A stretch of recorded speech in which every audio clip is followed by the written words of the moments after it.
Hello, everyone. Welcome to July's Community Showcase. I hope you like kneecaps. Shorts edition. I hope you like knees. Oh, yeah. Because it's very warm here in Southern California.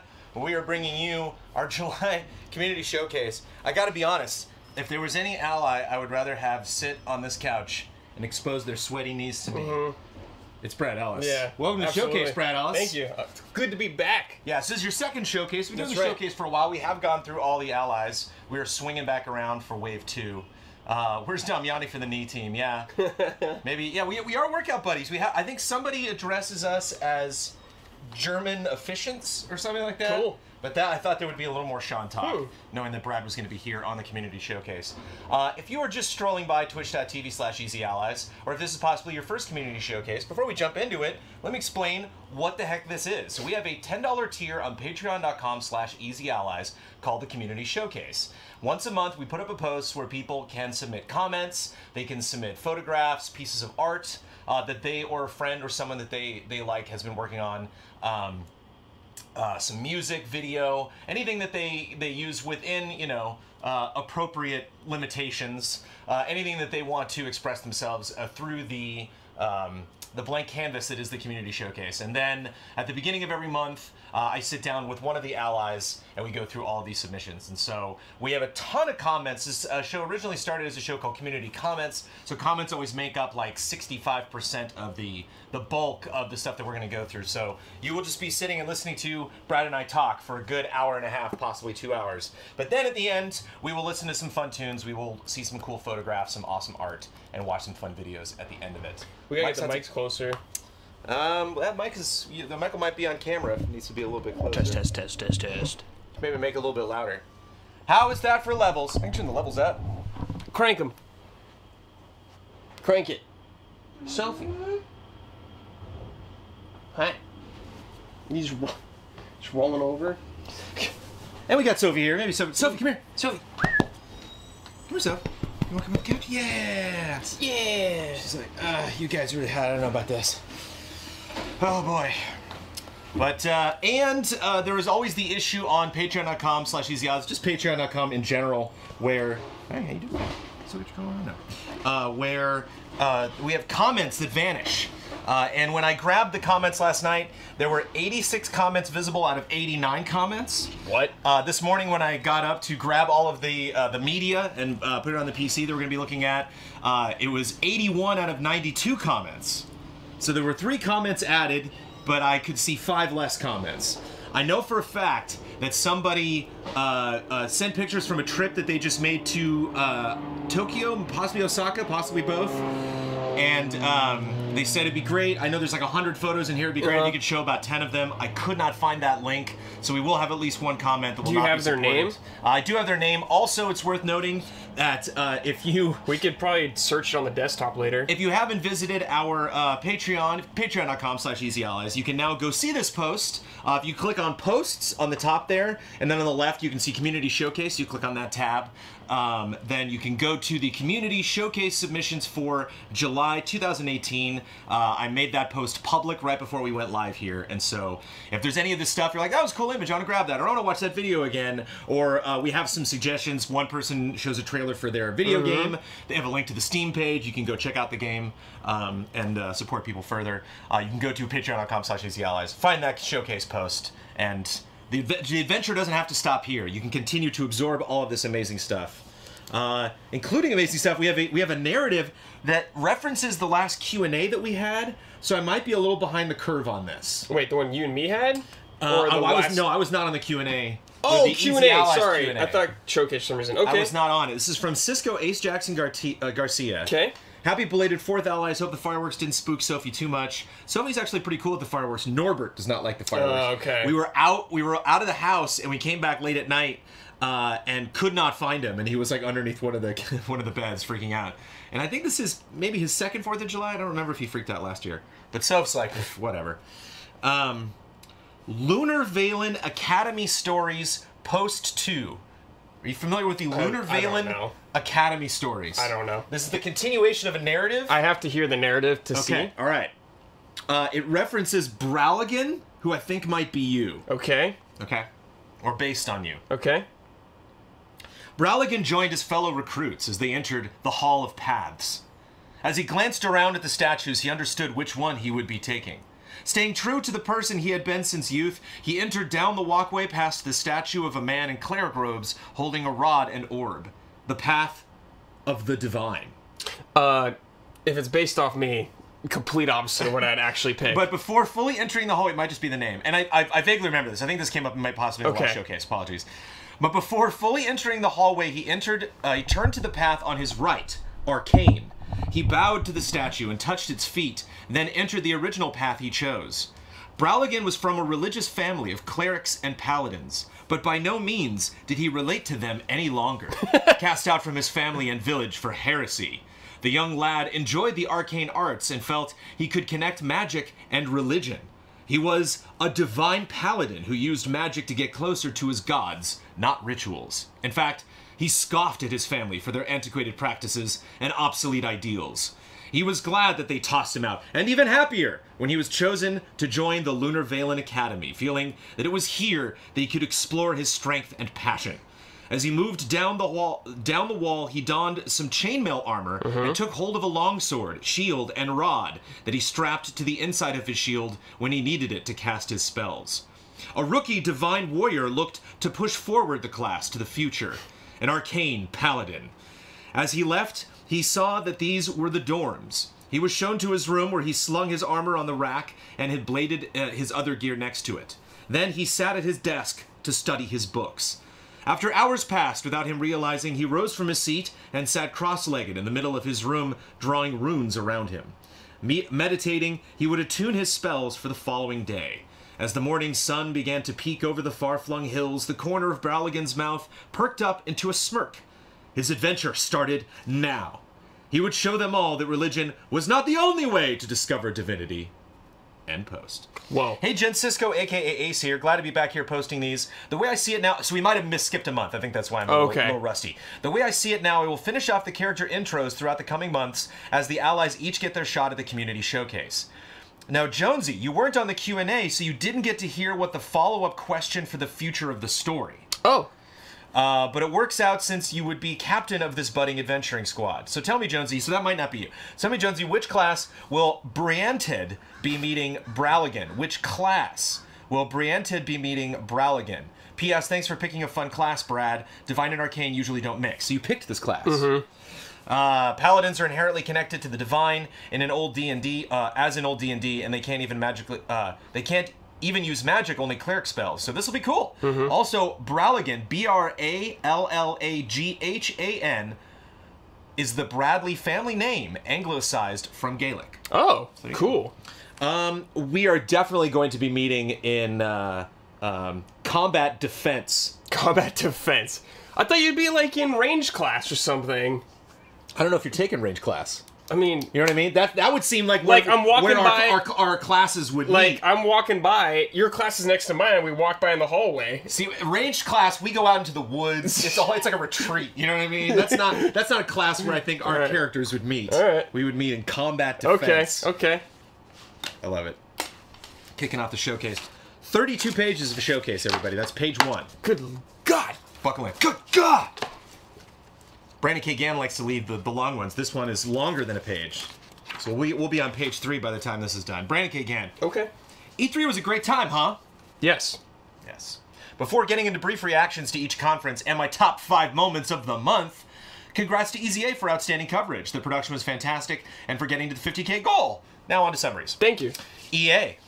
Star Wars Jedi Fallen Order is announced as the title with the holiday 2019 release. And there's no visual aid. Well, the thing that was crazy is I saw some people showing the logo later. I saw like IGN was like, oh, did you hear about Fallen Order? And they put up like a badass logo. Jones, it was so weird. That whole thing was so weird. It was weird. Outside of this, Anthem, Unravel 2, Sea of Solitude, and Andrea Renee's great hosting were the only memorable moments. Microsoft. Wow, personally, Halo, Ori, Metro, Kingdom Hearts, Gears, and the best conference ender in Cyberpunk were the highlights.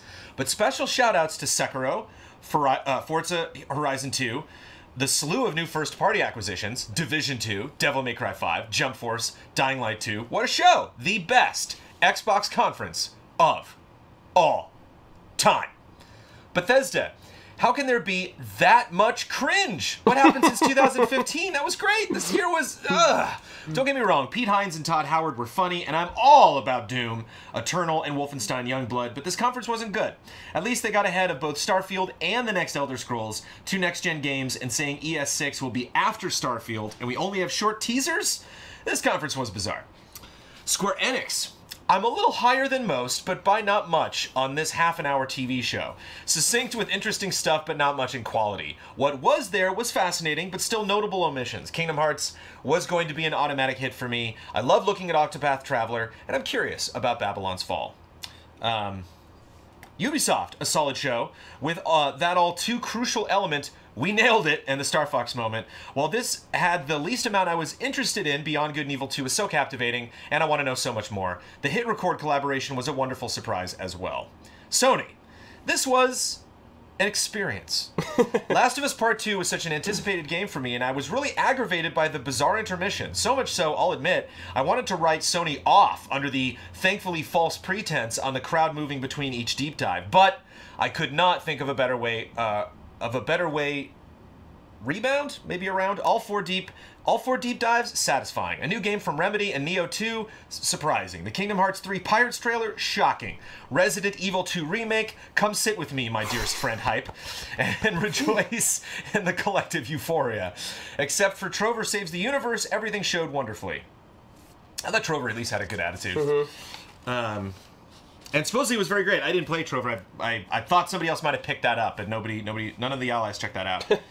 Nintendo, short and without anything from me except for Octopath Traveler, but home to the best shown game this E3. Smash, well, smashed. Excellently done.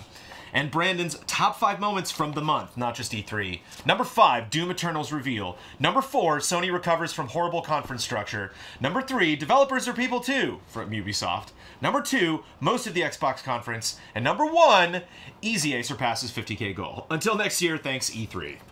Thank you, Brandon. Damn, thanks, Brandon. Yeah. I believe we have several Brandons. Several. That's a good name. In this community it's a classic. Showcase. I feel good about it. VG Junkie, hey boys. We're waiting in suspense to see if you guys hit the 50K for the month. Spoiler alert, even without it, you guys are at a record high, and I think it won't be too long if you manage to keep up this momentum. We'll see if we manage to keep up with the momentum. You can still wait in suspense for that. Keep pumping out that content. I didn't win any bets, but I'll take some time to put in a final word before we move on from E3 while it's still relatively fresh.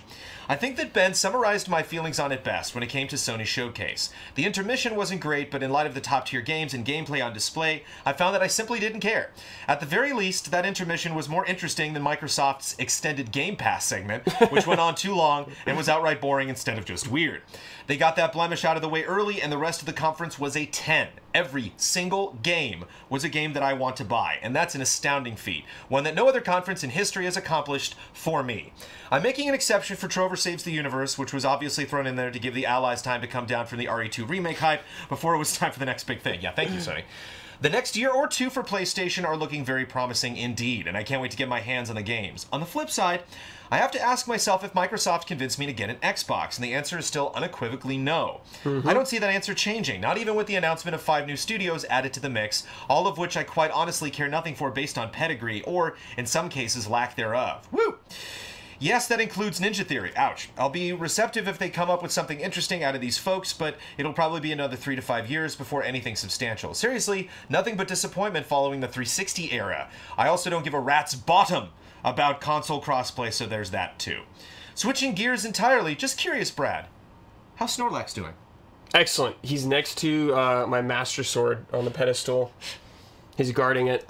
And I'm sorry you didn't get the Charizard card, Jones. Maybe you can trade for it. I have plenty of Charizard cards. That was part of the spirit of the gift anyway. At least you got the creepy Japanese Hypno. I did. Finally, I would like to remind people that August is mostly quiet, but that Sega is dropping Yakuza 0 on PC, Shenmue 1 and 2 ports, and Yakuza Kiwami 2 all in one month. Perfect time to hop in before stuff gets crazy. Other than that, I don't have much else to say. I'll probably be watching this video during some downtime in Anime Expo and simultaneously trying not to die from the record heat for this time of year. So wish everybody luck, especially the cosplayers, and make sure to stay hydrated yourselves. Toodles, VG Junkie. So for you, VG Junkie. Thank you, VG Junkie. Take a sip. Yeah, stay hydrated. You got a little... Oh, I got it. Yeah, I got Java Juice. Nice. Did you see Sean this morning? Yeah. Nice. I had to cancel Sean for this. He killed me. So I need that Jamba Juice. What's rough with Sean is every now and then you'll do the like lunges, or I did deadlifts. I don't do any of the lunges and stuff. I did deadlifts last night. Yeah, he'll take a break off, and all of a sudden they come back. And deadlifts are when you're standing straight up and you got the weight, and you stand up and then put the weight down, stand up, and you're done with that, and you're like, yeah, it feels very good. And then like I'll get up the next morning and get out of bed, like, You're like, just in the legs, but it feels good. Yes, it feels bad when you're doing it, but Sean, after may I have it, another? it Yeah. feels real good. Alexander Zyryanov. I rarely shift gears. If I made a choice, I'll stick with it even if there is a better option. But this E3 convinced me that it's time to move from PlayStation to Xbox. Oh, okay. Here we go. Both PlayStation and Xbox have great first and third-party titles, but why not both? But Microsoft has a much clearer vision of the future. While Sony keeps its platform closed, Microsoft has backwards compatibility and PC cross-buy.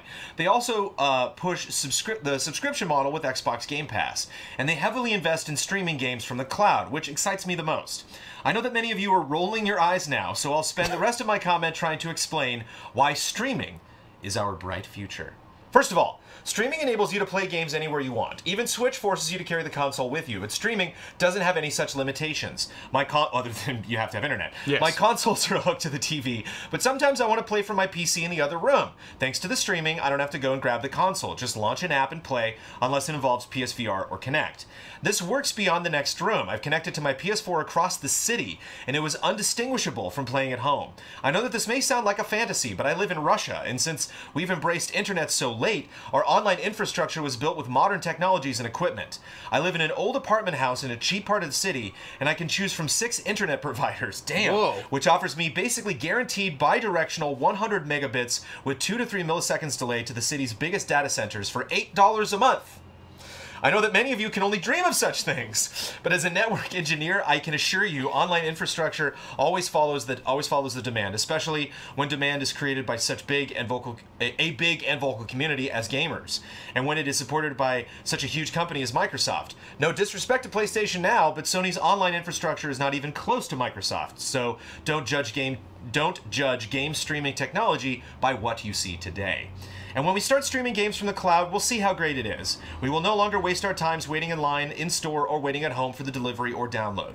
We will no longer grief for not playing on PS4 Pro or Xbox One X. We will no longer worry about saving money for the new console or PC. And since all games will be available with flat Game Pass subscription, hopefully, we will not have to pick one game over another because of our limited money. This E3, Microsoft showed us the future in which we'll be able to play whatever we want, wherever we want. I believe in the future, and I believe that Microsoft will bring us there. And that is why I'm switching from PlayStation to Xbox. Bold!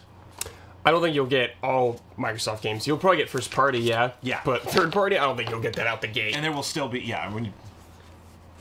those always, there's some doubt in chat. FCC is going to hamper that process. We'll see. There's a lot of hoops to jump through for sure. Yeah. But, yeah, jealous of that internet setup. Mm-hmm. Bearded Scotsman 86. Hello, Brandon and Brad. Hello. This has been a big month for me, but not in terms of gaming. I moved houses at the start of June, as mentioned in the last month's submission, and now I live in the Scottish countryside. Ooh. This has changed me dramatically. Before moving, I could easily spend a week at a time in the house. I work from home, so no need to leave. Now that I've moved, though, I'm outside every day, going on nice scenic walks and spending a lot more time with my wife. I've also taken up meditation. I love all of this, Bearded. A lot of the inspiration came from you, Brandon. It helps center my day, get ready for the afternoon to come. With a 4-year-old, this has been a lot of help, as it has given me more patience. In terms of gaming, I got God of War for Father's Day, and also bought myself Kingdom Hearts HD 1.5 and 2.5 Remix Collection. Attaboy. I've had my eye on Kingdom Hearts for a while, with all of Brad's encouragement to try it. Finally went for it after the E3 trailer for Kingdom Hearts 3, as I need to get ready. I haven't put much time into either of these games yet, though. With my PS4 hard drive space running low, I've turned my attention to Hitman, as I only have a few episodes left to complete, and then I can clear it off to make space for more games. Hitman is such a fun game, and definitely seems like a good game for the group stream, as you can make contract challenges for others to try out. Love and respect. Bearded Scotsman 86. Still got to do Hokkaido. I got to do the last one, there. The one in Japan. Before I technically put that away. And did you do the sniper? No, dude, I haven't played Hitman since Blood Money. Oh, you didn't play the new one? No, that's the only one I've ever played. I always kind of observed Michael from the distance with that. Michael Stevens, speaking of Michaels, hey allies, this is my first time getting to be a part of the showcase, and while I've been looking forward to it, it has kind of fallen into a sore time for me. I've lived in Arkansas my entire life and have been a diehard fan of all things Razorback since the beginning. 2 days ago, from writing this comment, I watched as the Hogs were one away from winning Game 2 of the College World Series and winning their first national title in baseball. The most soul-crushing turn of events that can only be described as divine intervention forced a Game 3 the next day, and I watched as the final pitch was thrown and the Hogs left Omaha empty-handed. Words could not describe the travesty I have seen take place. I couldn't sleep that night, so I decided to catch up on this week's Easy A podcast, new and for that reason, and the first Easy A Top 10 that I had put off to watch after the College World Series, and somehow went to bed with a smile on my face that night. So I just wanted to say thanks, allies, for doing what you do and always being the shining light in these dark and troubled times. Love and respect. Go Hogs! And most importantly, time to finish the Kingdom Hearts series. I see what's going on. So much Brad pandering. I love is. it. This is good stuff. This is good. Mike Hook won! Hi, Brandon. Hi, Brad. Congratulations on hitting 50K this month. Now that you are international superstars, how about a tour? New York, Pennsylvania, Washington, D.C., and Miami should cover most of us on the East Coast. Gotta do Boston. Gotta do Boston. Sure, yeah. We'd love to see you guys. We'd love to see you too, Mike. Yeah, that's, yeah. I love Boston, man. Yeah. I love New York. I'll agree that's a good idea. I would love to do all that stuff. That's all I'll say about that. Gotta get the East Coast, and gotta get Tokyo. Those are on the list.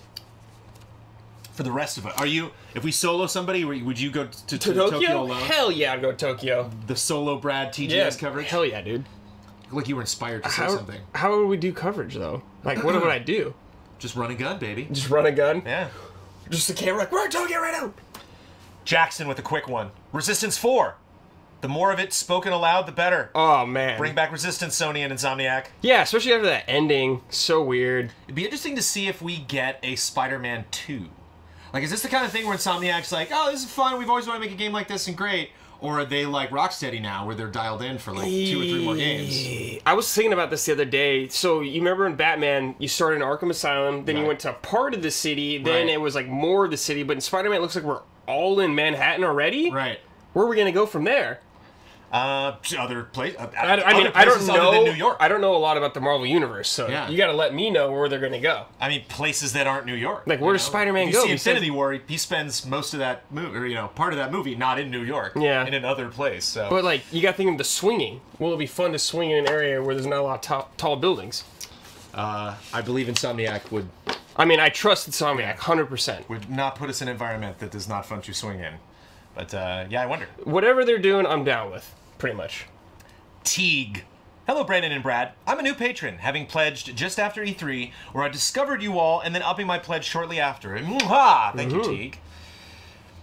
I just wanted to say thanks for all you do and for fostering such a great community. I've recently completed the first short story of my own comic about a cat wizard named Kuro, which can be read for free at www.kurocomic.com. And I'm allowing myself a moment of pride in completing something I had no idea how to do, but stuck with and finished. I'm now moving on to working out some ideas for the next story and looking forward to learning more about the craft of making comics. Yay. Awesome. Taking that leap is always intense. Yeah, I'd love to see some of that work.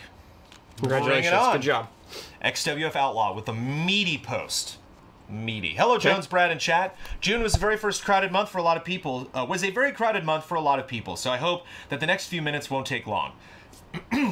First, I would like to take time to update people on last month's post. As you may remember, my town was rocked by tornadoes back in May. Lots of people asked where those took place. This was located in Connecticut, a state not normally associated with this kind of natural disaster. To put minds at ease, I am safe, my family is safe. I send my warmest thanks to everyone in chat with the kind words and well wishes you made a month ago as we continue repairs across the area. Just another reason why the EZA community is second to none in the L&R department. Now let's shift gears to E3. Second time we've shifted gears. I took a whole weekend off of 2 jobs to watch the E3 pressers with my friends. Had a blast ranking on EA, squeezing my head at Bethesda, maybe shaking, being aghast at Cyberpunk 2077 at Microsoft, and wondering if a big boy slipped during Ubisoft. By the way, Brad, hashtag big boy tripped. Yeah, that's right. Oof. I was able to score a ticket to watch the Sony press conference in a theater in NYC, so I watched EZA reactions to Ubisoft on the train and the PC show while I was waiting in line. I was curious to hear how that went. I bet that's a lot of fun, the Sony theater stuff. Yeah, that's cool. I bet everyone is so hyped probably in that theater. They're all brothers and sisters in those shows. Highlights: The Last of Us Part 2, Ghost of Tsushima, and of course Resident Evil 2. Also during the pre-show, an ad came up for God of War, and the entire audience, in unrehearsed, spontaneous unison, shouted, "Boy!" Yeah. Lowlights: that god-awful delay transition to the commentators that had the NYC crowd not having any of it. Good to hear, yeah! What a hot take, I love that. As well as the one lone empty seat next to me was taken by a dude who clearly had too much to drink before the show. Seriously, he asked me if this was the Solo movie as Sean Layden was on stage. Dude. But thankfully left when the bad transition took forever. Overall, 3 good pressers, Microsoft, Sony, Ubisoft, 3 bad pressers, EA, Bethesda, Square Enix, balances out. And Nintendo should have had a Smash Direct instead. That's kind of what it was. Now quickly onto the games I was able to get to this month. Sorry, no update for Mario Odyssey this month, although I have the Octopath Traveler demo ready to go. Friday, baby. Friday. It's this Friday? Friday. Dude, I gotta be Hollow Knight Friday. Friday. Thursday night or Friday. My 3-hour save is at like 2 hours and 56 minutes, and my hunter is like back in the village where she started, just like Jones, I haven't even touched that game at all. Ready to go. Played the Watch Dogs 2 DLC and breezed by it. Was okay, did its job, kept me in it. I finished Lego Jurassic World and got to say, as someone who watched Jurassic Park as my first movie in theaters, who periodically hums the John Williams score to themselves, to knowing every line verbatim, I'm underwhelmed. The game punishes you by thinking it's rewarding you. Ouch. Yikes. Watched Jurassic Park 2 days ago. It's on Netflix right now. Oh, yeah. Classic. So good. So good. The sound mechanics in this game are weak to downright cringeworthy. Samples taken directly from the movies of grunts and groans as characters constantly break environments to collect studs are combined to make sounds that you most likely reserve for when you're in the bedroom. Oh my. Cheeky comedy seldom landed for me, contains bad repetitive gameplay mechanics, and other than some cool character skins to collect, there's nothing enticing enough to go back for to collect the red bricks or the dino packs to earn more. Sorry, just wasn't what I was expecting for my first LEGO game. But fear not, I have LEGO Marvel Superheroes on deck. Yes. Yes. And we'll try that before I decide to hard out on the franchise. Played the first episode of Telltale Batman Season 2 Enemy Within, and I'm liking it. Unlike most Telltale games, this episode made me question every choice I made upon its conclusion. Looking forward to giving Jones an update on Episode 2 next month. Nice. Finally, as Brad is on this month, he'll be happy to hear that I've begun my complete playthrough, here we go again, of the entire Kingdom Hearts series. As of July 1st, I have started Kingdom Hearts, a game I have finished but never played since its original release. The plan is to finish and platinum all 9 games in 1.5, 2.5, and 2.8 Slow down in 213 days before the release of Kingdom Hearts 3 in Don't January. kill yourself over this. 1.5, 2.5, and 2.8 in 213 days? Isn't that a Kingdom Hearts game? Wasn't that? What? 2.8? I'm just kidding. Yeah, I was like, what? What was the... 358 over 2. Yeah. Thank you. Would be awesome for Jones and Brad to do a show akin to Brandon Plays Pokemon called Brandon Plays Kingdom Hearts. Dude, yeah! Yeah, the reason, the hard part is, the thing that was magical about, well, first of all, actually, no, we could do this, because Brandon Plays Pokemon wasn't, I didn't play all the Pokemon games, I just played the first game. And I reviewed Kingdom Hearts 2, so I played and beat, that's so crazy. I played and beat Kingdom Hearts 2, and when we did the Final Fantasy Retro, I played and beat Chain of Memories on the Game Boy Advance. Oh. The old card-based game, like isometric Game Boy Advance. Yeah, Jones has like weird bits and pieces with the franchise. So it wouldn't be as magical as Pokemon. Right. Like I wouldn't be like, what? I'd be like, I know Simba's You would be what all the time. Yeah. Trust me. This was a crazy month and I've rambled on for too long. I hope the 50K is reached in the next coming months and that you two, Amanda and Kristen, enjoy the Star Wars snack tubs. Still got Love it, baby. Respect. Still got it right over there. Matthew Pauling. Greetings, allies. I would like to present a case for why there should be a worst soundtrack award. Okay. Oh my. Okay. It's quite easy to have an okay soundtrack. If you say so. All right. And often there are many games contending for best soundtrack, but rarely is there a game that unintentionally has music so bad it makes you pause the game and walk away unable to cope with it any longer. Oh no. For me, This was Ni no Kuni 2. Its soundtrack was largely forgettable and substandard. I can deal with that, but then it has a few songs that are so terrible and overused, I can't forget them, and it haunts me. Due to text limit, I may have already passed. I rest my case. You were definitely very, very shy of the text limit. I could think of as evidenced by XWF's Outlaws. Giant. I can think of giant 2 songs from Ni no Kuni, and one of them is fantastic. Can you think of a soundtrack that made you like the game less? Like the game less? I know I've had like repetitive soundtracks in the past, but to me that was like the game's fault. Yeah. Just like, this. I mean, there's plenty of games where I don't even like remember the soundtrack at all because it's just whatever. But I was never like, I'm like, I don't want to play this because the songs suck. I turned the music off in Fortnite, but that was just because I had put in 500 hours in Fortnite. Absolutely. I'm like, I'm kind of done. Yeah, with absolutely. The music. I don't really need to hear that tune. But ouch, I hear you. Shots fired. David Cleland. Hello, Brandon and Brad. Massive congratulations on hitting 50K. I hope it has stayed that way as July rolled around. It is not. Nope. But we're close. Since Brad is there, let's talk achievements. Okay, let's do it. I'm playing Rayman Legends every day in Ooh. order to get the platinum. It's going to take me another 2 to 3 weeks, and I've already decided that it's probably not worth it, which made me think up a quick game. Below are the platinums I've gained so far, and whether I think they are worth it or not. Okay. Do you want to guess at these? Sure. Resident Evil 7. Worth it. Worth it.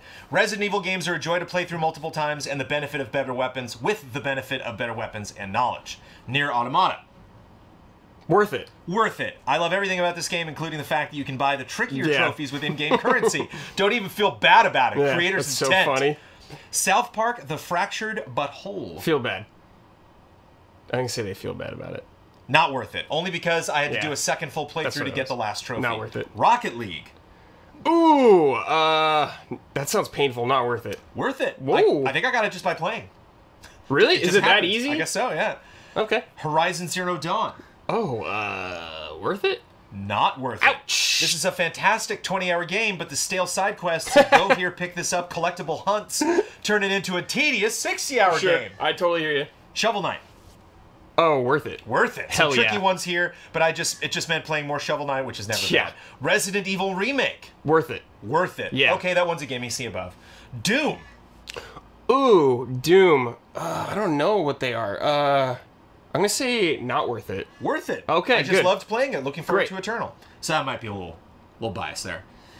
Grim Fandango, assuming you mean the recent remaster. Man, I don't know, dude. Not worth it? Not worth it. One Yeah. of my faves, but some trophies are linked to specific dialogue trees, and I had to play tank controls. Ooh. Velocity 2X. Velocity 2X. Oh, man. Worth it. Worth it. Maybe my Yeah. first platinum, so that might have helped. Excellent. Wolfenstein: The Old Blood. I'm gonna say it's a Doom situation. Worth it? Not worth it. Oh. A bunch of challenge maps you have to gold. Oh! Stopped being yeah, fun. that sucks. Valkyria Chronicles. Worth it. Worth it. Yeah, another one I just loved having a reason to play. Tabletop Racing World Tour. Not worth it. Not worth it. This was a free PSN game, and I had some time on my hands. Wouldn't have done it otherwise. Shadow of Mordor. Oh, geez. Not worth it. Not worth it. Yeah. I didn't pick up Shadow of War because I got away more than enough 100%ing this one. Yeah. Sorry, I got way more than enough 100%ing this one. Bloodborne. Worth it. Worth it. Hell yeah. Because it is. Isn't Easiest worth it. It? The Witness. Oh, worth it? Worth it. No matter how frustrating that final trophy, the elation after getting it is pretty unique. Sick. MGS5. Oh, MGS5. Is there multiplayer trophies? Not worth it. Not worth it. Yeah. I think I spent 200 plus hours getting Oh. this. That just feels like a waste of time. Oh my god, dude. Guacamelee. Worth it. Worth it. You just got a 100% a Metroidvania. Arkham Knight. Arkham Knight, dude. Isn't know it what you challenge would have to say things? about this. Worth it. Not worth Ouch. it. This was a close one, but there's a bit too much padding, and I'd say about 100 too many Riddler trophies. So I just realized this is my second list in 2 months. I will try not to make a habit out of that. I love lists. Yeah, I like by the way. list. That's good stuff. As ever, love and respect, Dave Cleland. Hot take, Hatake, Breath of the Wild would be worse. With achievements. No. No. Why? Sorry. What do you mean, why? Because you give me more reason to play the game. If you get rewarded for doing all the stuff in there, you just get more benefits. It's not taking anything away from that game. Yeah. Like, if they give you a Sure. reason, like, if there was, like, a challenge run trophy, that'd be so awesome. Like, hey, you gotta beat the game with 3 hearts only, or something like that. Like, you go straight to the Ganon, or straight to Hyrule Castle. It'd be awesome. Yeah. If there was a short list, too, if there were only, like, 5 of them, I'd be like, oh, I gotta get all of I want more reasons to play that game, Jones. Brandon White. Hello, Brandon and Brad. So I've had this discussion with my friends and was curious about your guys' thoughts on it. What do you guys think of the different strategies employed by the big 3 console makers regarding games? Sony and Microsoft seem to focus on really big games that will take a while to develop and release, while Nintendo focuses on showing off games close to their release date and focus on games coming out now. Not recently. Do you think either strategy is better, or do you prefer one or the other?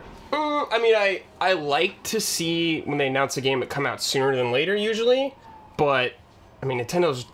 They're announced stuff way too early. Shin Megami Tensei we're waiting Shin on. Megami Metroid Prime 4 we didn't hear yeah. anything about. Bayonetta 3 took, vanished. Yeah, I mean, it's just, Yeah. I think there's room for both.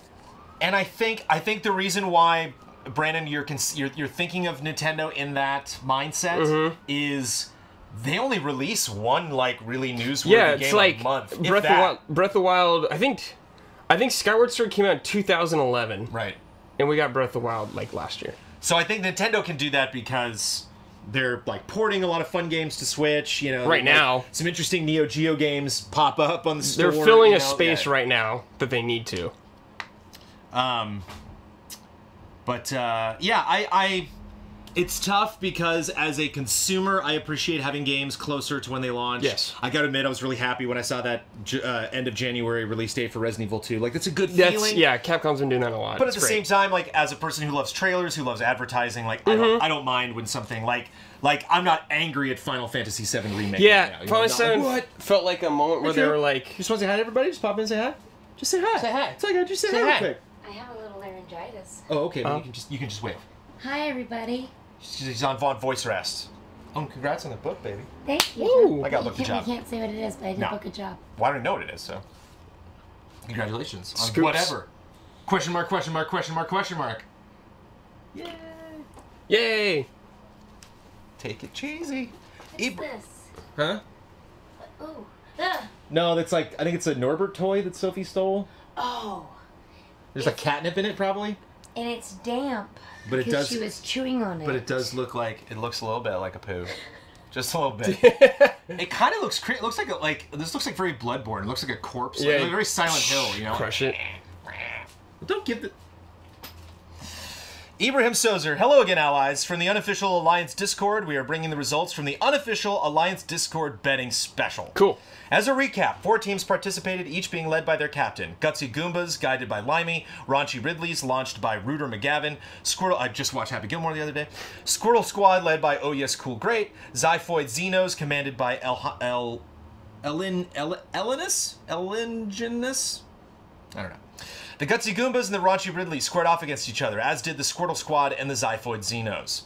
Captains and their team members were asked questions for points. Final bets were made, but didn't have any impact on the results. Fascinating. As E3 started slow, or maybe just at the end of the day.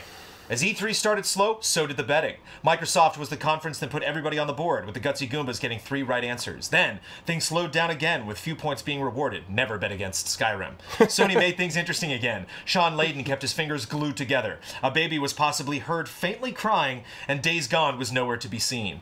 The Gutsy Goombas and the Xiphoid Xenos were in the lead after Sony, but Nintendo was next. And there were still the bets that covered the whole of E3. But it wasn't enough for the Squirtle Squad. Digital influencers spoke in greater numbers than expected. Nintendo showed a bunch of third-party games, and Red Dead was nowhere to be seen. In the end, the Squirtle Squad went down with 9 points against the Xiphoid Xenos with 16 points. Ooh. Things were contentious on the other side. Did the Allies call that trailer a 10, or was it directed at the presentation? Or was it directed at the presentation as a whole? Would Big the Cat reveal himself by the end of E3? No. Was that really a cry from a baby? Such a fascinating... It wasn't meant to be for the raunchy Ridleys, and they lost 10 to Gutsy Goomba's 13 points. The stack of Goombas were too big for Ridley, and the Xiphoid Xenos revealed that the name actually was a convoluted reference to the Xenoblade series. With the power of waifus on their side, the strategies of the Squirtle Squad failed. As agreed upon, the raunchy Ridleys are working on their haikus on Donkey Kong Country, and the Squirtle Squad on the one true waifu, Pyra. The winners will battle it out at Gamescom, and losers have one more chance to stay in the race. A word of thanks to everyone who participated and those who made this event possible. I love having that quick description and trying to figure out what the heck that's actually working. Yeah. But, fascinating. What a riveting saga, indeed. Stephen Beaumont. Hey, Brandon and Brad. This year is shaping up to be my best year in game completions. 16 and counting. Unfortunately, this month I've only completed 2 games. Bloodstained Curse of the Moon, this is fascinating, and Pokemon Quest. Bloodstained was... I've been playing it. It's free. Bloodstained was great and much more forgiving than OG Castlevania. And surprisingly, Pokemon Quest does have credits. Okay, interesting. I've like totally hit a wall. As well as a massive post-game that I will probably fall off of. My main challenge this month has been trying to overcome Hollow Knight. This game is hard. The amount of side content and also finding out how to get somewhere is equal parts amazing and sometimes exhaustive. The design of the world is amazing, but every time I find a new place, I get a little depressed at my ineptitude. Not that I am a novice at Metroidvanias. I've beaten most of the 2D Metroids and the Shantae games, but the intensity of some enemies is more intense than some of the worst Dark Souls scrubs. I just have the final boss, the secret ending stuff to do, and some cleanup. As Ben first said, don't skip. This brings me to E3 and my biggest concern. As I love 2D Metroidvanias, whenever I watch any visuals of Bloodstained Ritual of the Night, it appears that Miriam is moving through water or mud. Since you have had hands-on with the game, is the movement speed a concern, especially in this era of tight controlling and fast-paced 2D indie platformers? No. No, I thought it was okay. It felt fine. Like, when you think of Symphony of the Night and the old Castlevanias, they don't really move that fast. Yeah. Unless you're just dashing the whole way, which is weird. No, that was, not something that... I mean, now that you bring it up, like, when I think back, maybe... Like, think of the speed that Alucard runs. But off the top of my head, it's not like, oh, yeah, that was a problem. Like, I had a lot of fun. I don't think it's a problem. I was, like... It was tough when Ian and I played it because we interviewed Iga right after, and so it was like... More gameplay meant less interview time, and so, like, I had that threshold of, like, I should stop. Like, I really, really wanted to keep playing. Especially once you start leveling up, like that level grind gets its hooks in you. Will this slower-paced game appeal to the growing audience of indie gamers? I think so. Finally, I would like to make a motion that Brandon make it right and at least plays the prologue of Metroid Prime at Easy Livin'. A 30-minute chunk of this game that will hopefully inspire you to continue the journey. Hooray for Metroid Prime! My GameCube was the first console I bought with my own money, and this game will stay with me forever. Truly one of the greats. Love and respect. Yeah, nothing against Metroid Prime. Looks amazing. Sure. Just not for Jones. No, I mean, I would probably love it. I just never made time for it. And, don't have a GameCube offhand. Somebody, I don't know where GameCube's at. Well, if you have the Wii collection, you could play that, I guess. Ooh. Eli N. Peters. Hey, BJ. Hey, Brad. For the 3rd month in a row, I have to postpone what I had originally planned to be the very first thing I ever sent the Allies, a thorough history of my interaction with game trailers, and the subsequent result of everyone at EZA being ridiculously important to me. This time it's not because I suddenly upgraded my patron tier on a whim, or because I distracted myself with a different topic, but because it's just taken a very long time to write. So, in the spirit of E3, I will try to substitute substance with sensationalism and see if I can perhaps drum up some excitement for my little pet project, or at least get a few people to remember that it's coming along enough to be underwhelmed by it when it finally gets here. I look forward to being underwhelmed, Eli. My relationship with game trailers is long, complex, dispassionate, emotional, straightforward, still a novelty, and full of contradictions. I simultaneously consider myself a longtime fan and a late-to-the-party convert. I developed strong bonds thanks to an ability to cater to my lack of interest and direct connection. My affection for the staff of GT grew as it shrunk, and when it all ended, I was hit by a profound feeling of, oh well, that's the way it goes. But sometime later, I saw an announcement trailer for something called EZA, Big Boy Cut. Please join me next month or later for a story I like to call Fandom Born of Apathy. Thanks for your time, Eli N. Peters. P.S. Since I promised to actually mention a game this time, I will leave you with a link for a trailer that's gone far too long for the showcase, and certainly not of my own making, but which led to my discovery of game trailers 14 years ago, the opening cinematic of Onimusha 3 Demon Siege. It's available Yeah. again, link, or you can, you can just It's use high budget intro. Onimusha 3 Demon Siege. It's great because it's the game intro to the game. So when they released that trailer, it was like 720 by 480. It was just Yeah. classic, early internet video. So if you want to see the big gorgeous version of it, you can plug a PS2 into your HD TV and watch Onimusha 3, the intro. Broken Troll. Can't believe we never got an HD collection of those. I What a know. shame. What a shame. Feels bad. Mario Tennis Aces rant. Oh. Online lag is terrible. We have to pay for that? Single player mode lacks typical polish and doesn't even have simple options like a retry button for challenges. CPU tournaments offline are super easy. Nothing to unlock besides a few stages. No stage select mode when playing. You can't play normal tennis match length in a tennis game, etc. The full game is essentially that demo plus a short campaign mode which you can finish in 1 to 2 sessions. 5 or 6 out of 10 if I was a reviewer. New mechanics and gameplay plus visuals are all top notch, and I'll bust it out for some fun local co-op, but otherwise, this game is going to be stuck on the shelf. Anyways, rant mostly over. My hopes for this game and what it could have been are probably making me look at it too negatively, but seriously, I can't even play a tennis set? They don't stop at 2-0 in the pros and shake hands.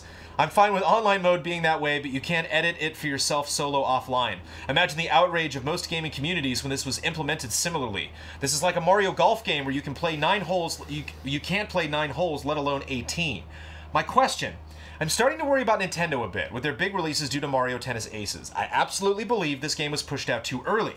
Do you too have concerns about the big N potentially rushing games now or in the future to fill parts of their calendar? It's a separate developer that's worked on tennis before. Yes, this tennis game was quite a step up from the Wii U one. The Right. one before, like, that was terrible. So, I mean, I'm not gonna buy tennis. I'm not gonna really play it. I play it on stream. That's enough for me. Right.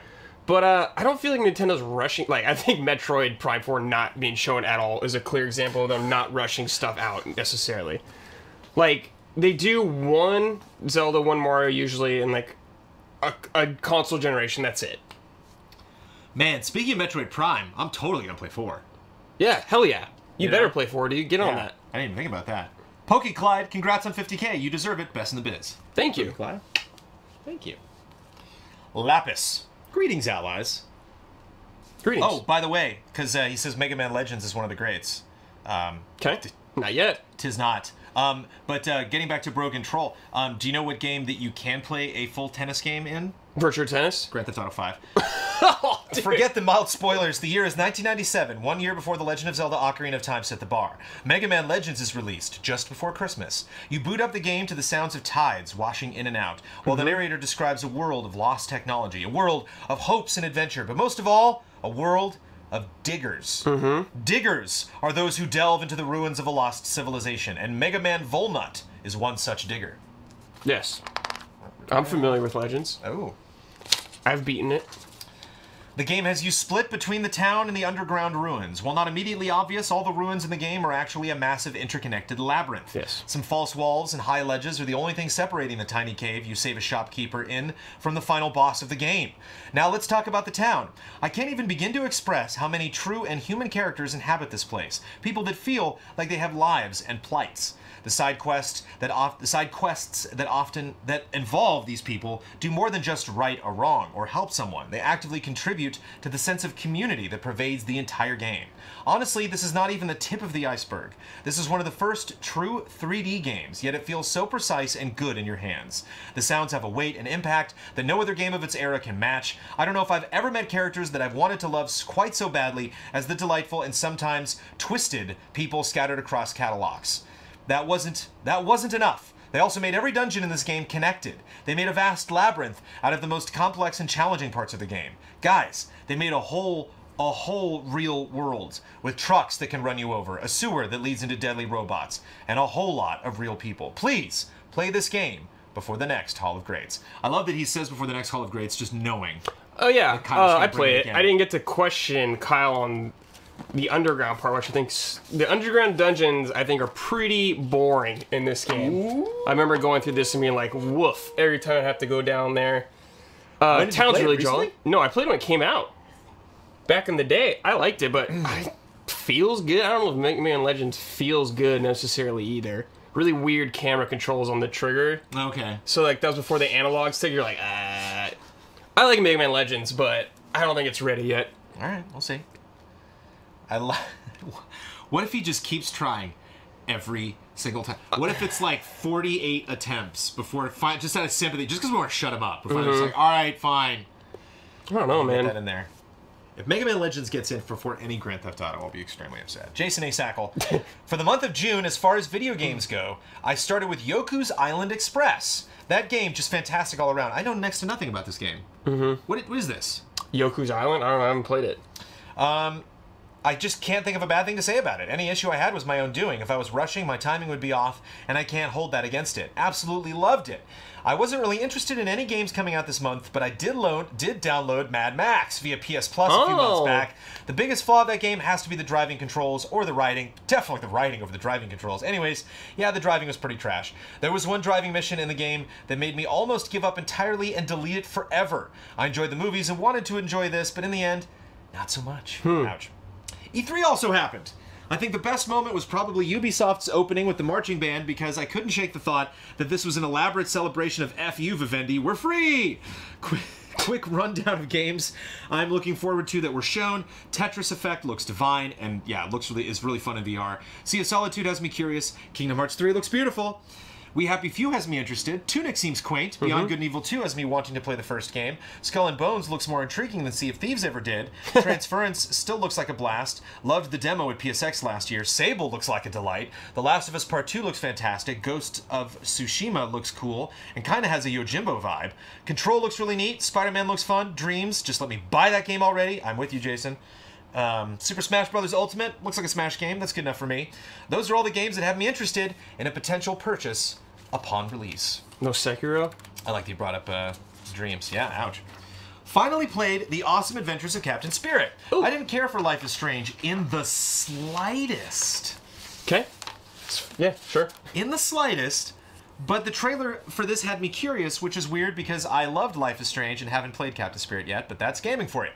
My main issue with the first game was the characters were cardboard and they didn't sound like teenagers as much as what an adult perceived a teenager to sound like. I'll agree they looked like cardboard. With the trailer, I thought the kid sounded like a kid. The writing in this one was leagues better than the first game, but still very textbook.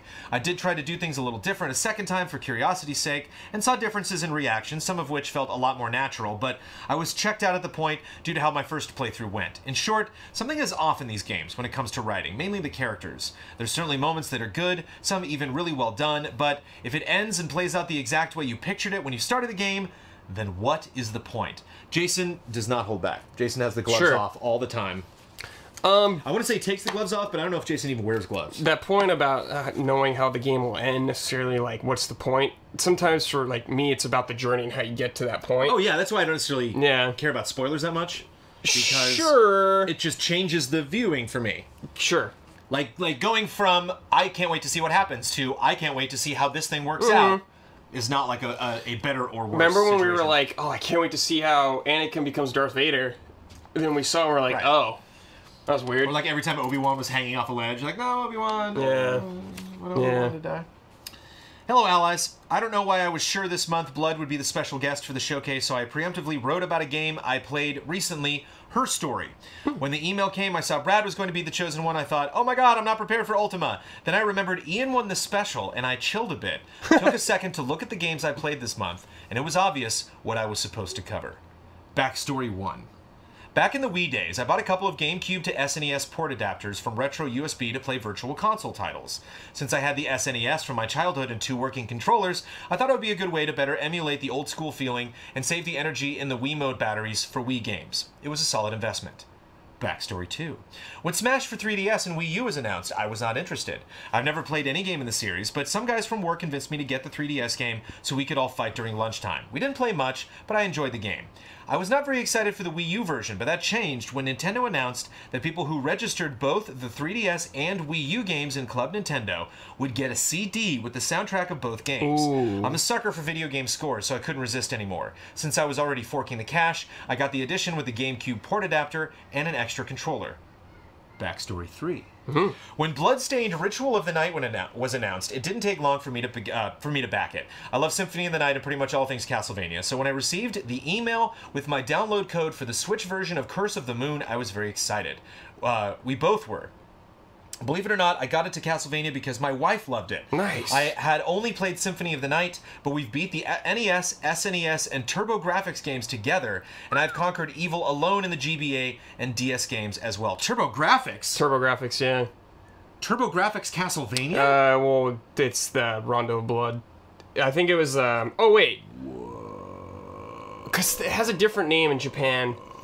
The PC Engine. Is it TurboGrafx here? I always forget what it is. Whatever the PC Engine was, Rondo of Blood. It was, I think it had a different name here. Rondo of Blood is also on Wii, yeah. Wow. I just did, yeah, with Castlevania Retro, I do not remember TurboGrafx coming in. I feel like I failed all of you. After playing the first level of Curse of the Moon using the Joy-Cons, a thought crossed my mind. I went to the other room and came back with a Frankenstein monster consisting of the Wii U GameCube adapter, my GameCube to SNES port adapter, and an SNES controller. I plugged it all into the Switch and son of a bitch, it works, it's alive, it's alive. I cannot describe the odd satisfaction of beating the game with this unholy setup. Playing this retro game with such an old school controller fits perfectly. Every jump, stab, kill, and death felt exactly like it did when I was 12 years old. Could not have done it any other way. Love and respect, Caesar. I love that. Excellent, yeah. That's so great. I can imagine the one thing plugged into another thing, plugged into another thing, plugged into another Yeah, thing. I could not play the game with a Joy-Con. Need the D-pad for that game. I need a really good D-pad. It was interesting to go back and forth between the joystick and the D-pad. Kyle Lee. Hi, Brad Jones. Hi. First off, congrats on an incredible E3 and hitting that very well-deserved 50K mark. June was a very strange month when it came to my gaming. When it started, I was beginning my quest to pick up the Nier Automata Platinum. Still going, but on pause. And then, E3 happened. E3 month always has a way of completely upending my game plan, pun intended, completely changing my focus without me expecting it. But if you would have told me 2 games I would be most hype about after E3 would be Assassin's Creed Origins, I think you mean Odyssey, yes, and Last of Us Part 2, I would have been surprised, and yet, here we are. That Last of Us trailer has staked out camp in my brain, and I haven't stopped thinking about it since. It got me to pick the original back up to continue making progress, got through 5 more hours, but again, I'm a fraidy cat. I haven't played an Assassin's game since Revelations left me cold, but I'm going to jump back in with Odyssey. After putting Last of Us back on the shelf for a bit, since I have time before the second one is released, I went on the hunt for something new. I searched the PSN sales and found Divinity Original Sin for $10, and that was too good to pass up. Yeah. I put in about 15 hours and have really enjoyed it, with vibes reminding me of old PC games I used to play, like Nox and Diablo. However, the save system is brutal, resulting in losing 3 hours of progress because I wasn't paying attention. Oh. It's going to take a bit before I can shake that off. Pokemon Sun is still an ongoing concern as I'm grinding up to go against the Elite Four, or whatever the Alolan equivalent is called. And that brings me to what I started this weekend. It's a favorite of the EZA crew that I've been putting off for a while now. It's none other than The Witcher 3 Wild Hunt. After waiting 3 hours for the hefty 20 gig update to download, I was underway getting acquainted with Geralt and the world around him. There are for sure things that I'm positive I'd understand better if I had played the previous games, but CD Projekt Red does a great job in giving you the context clues to understand why certain things are important. After about 5 hours, I finished the big quest and moved along to what seems to be the main thrust of the story, and I couldn't be more excited. The characters have already endeared themselves to me, which I'm thankful for. From the outside, I was worried Geralt was going to be a bland or one-note fantasy character, but the game actually gives you a chance to change that. Can't wait for that studio. Bring back mandatory update nights. Kyle Goldilocks Lee. I thought he was going to say, can't wait for that studio to make Cyberpunk 2077. Man, my brain started to go off in I love The Witcher 3, but they did not bring back a character who was in 2, Oh. and it still makes me mad. Oh. And they never brought him back. He's in Gwent, though. He's in Gwent. Didn't get him in 3, though. Sophie's here to make you feel better. Who? Yorvith. He was an elf, Jones. You'd be all about him. Is he like the thief elf looking He has guy? like a Yeah, I know. Visually, I know what Yeah. you're talking about. Yeah. That's interesting. I knew that character going in, but yeah.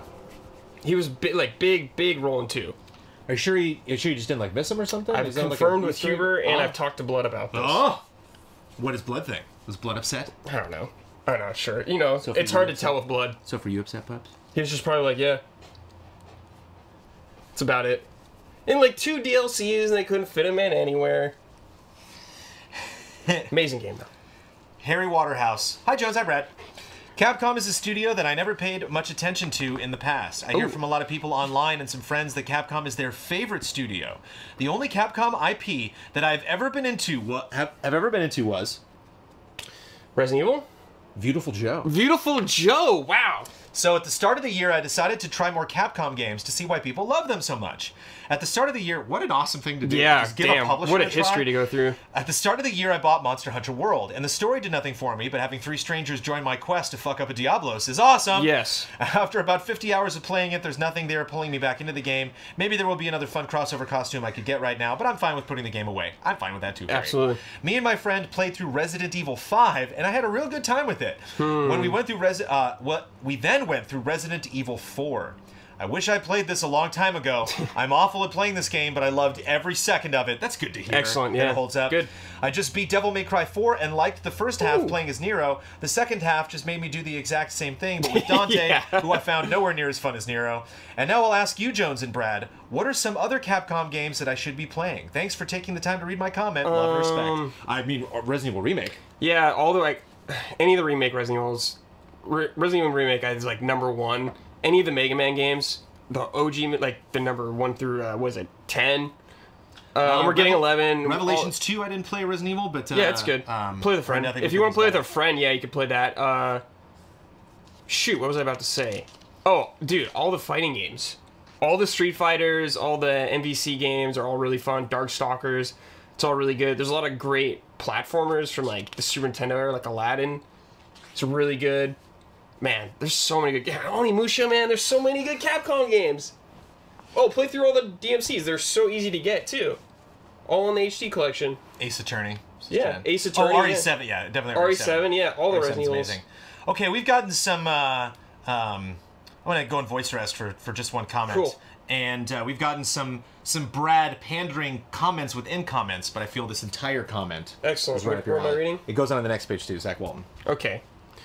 For this month's JRPG recommendation, I don't have one. I've been too busy revisiting one of my old friends in Dark Souls Remastered. Excellent. What a phenomenal game. Yes. But there's one aspect of the game that has always bothered me, and I've made a point to reconsider it on this playthrough. The soundtrack. Dark Souls soundtrack had 2 things going against it when it finally got around to playing it in 2013 on PC. Ooh. PC original port. Okay. The first is that it is nowhere near as good as the haunting offbeat score of to Demon Souls. Okay, that's a fair point. Sorry, I'm like entering my own thoughts into this a lot. The second reason is my long-standing tradition or standing troubled relationship with Dark Souls composer Motoi Sakuruba. I've been playing JRPGs for a very long time, and I've gotten tired of Sakuruba.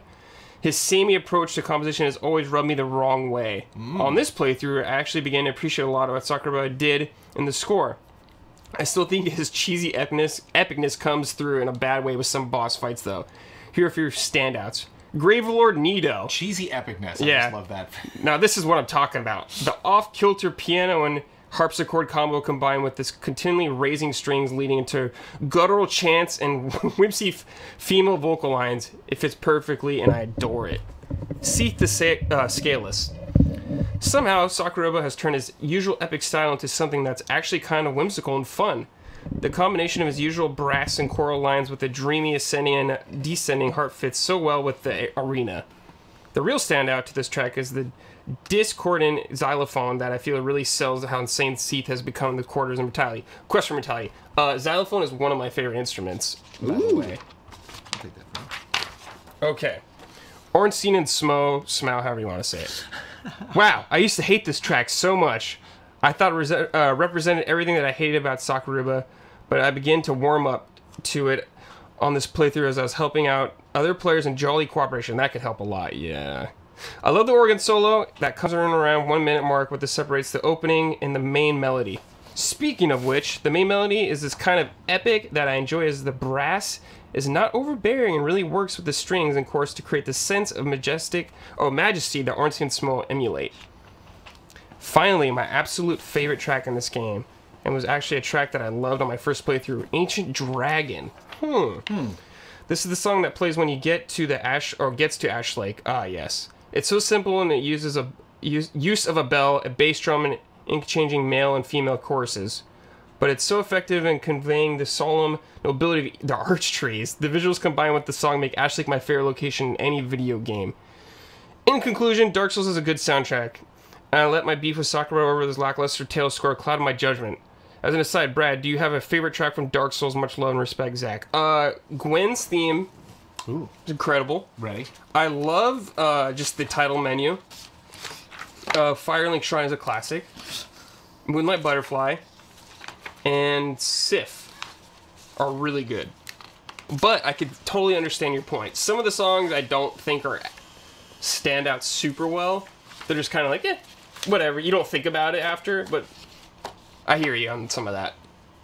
I felt bad cutting the Souls Retro when you mentioned something, but the track was so quiet that it didn't work. You know, it's like, oh, you're mentioning this boss, but like that track is so good for the ending. That, like, I wish I could. It's supposed to just like blasting. I wonder if there are any loud. purists out there who are like, wait a minute, like, if you know when this takes place, it doesn't necessarily fit that moment. But hard to keep that up throughout the whole thing. Dominic Barlow, I have never been more hyped for a video game in my whole life than I was for Kingdom Hearts 2.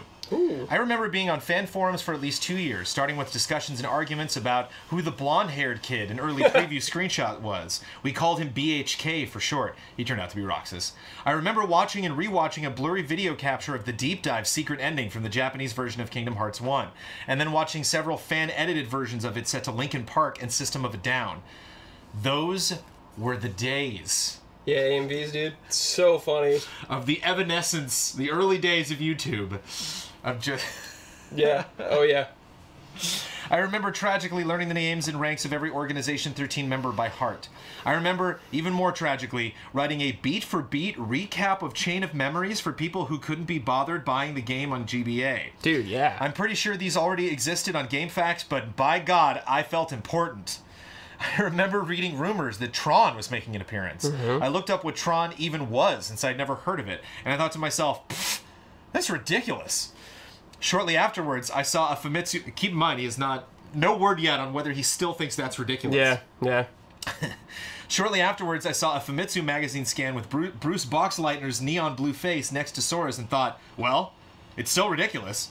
Note, this is now my favorite world in the whole series. Aw. And most importantly, I remember walking into an electronics boutique in Chatswood, Sydney on September of 2006 and being gifted the game for my birthday, 6 agonizing months after it came out in the US, and Game Trailers gave it a score of 8.4.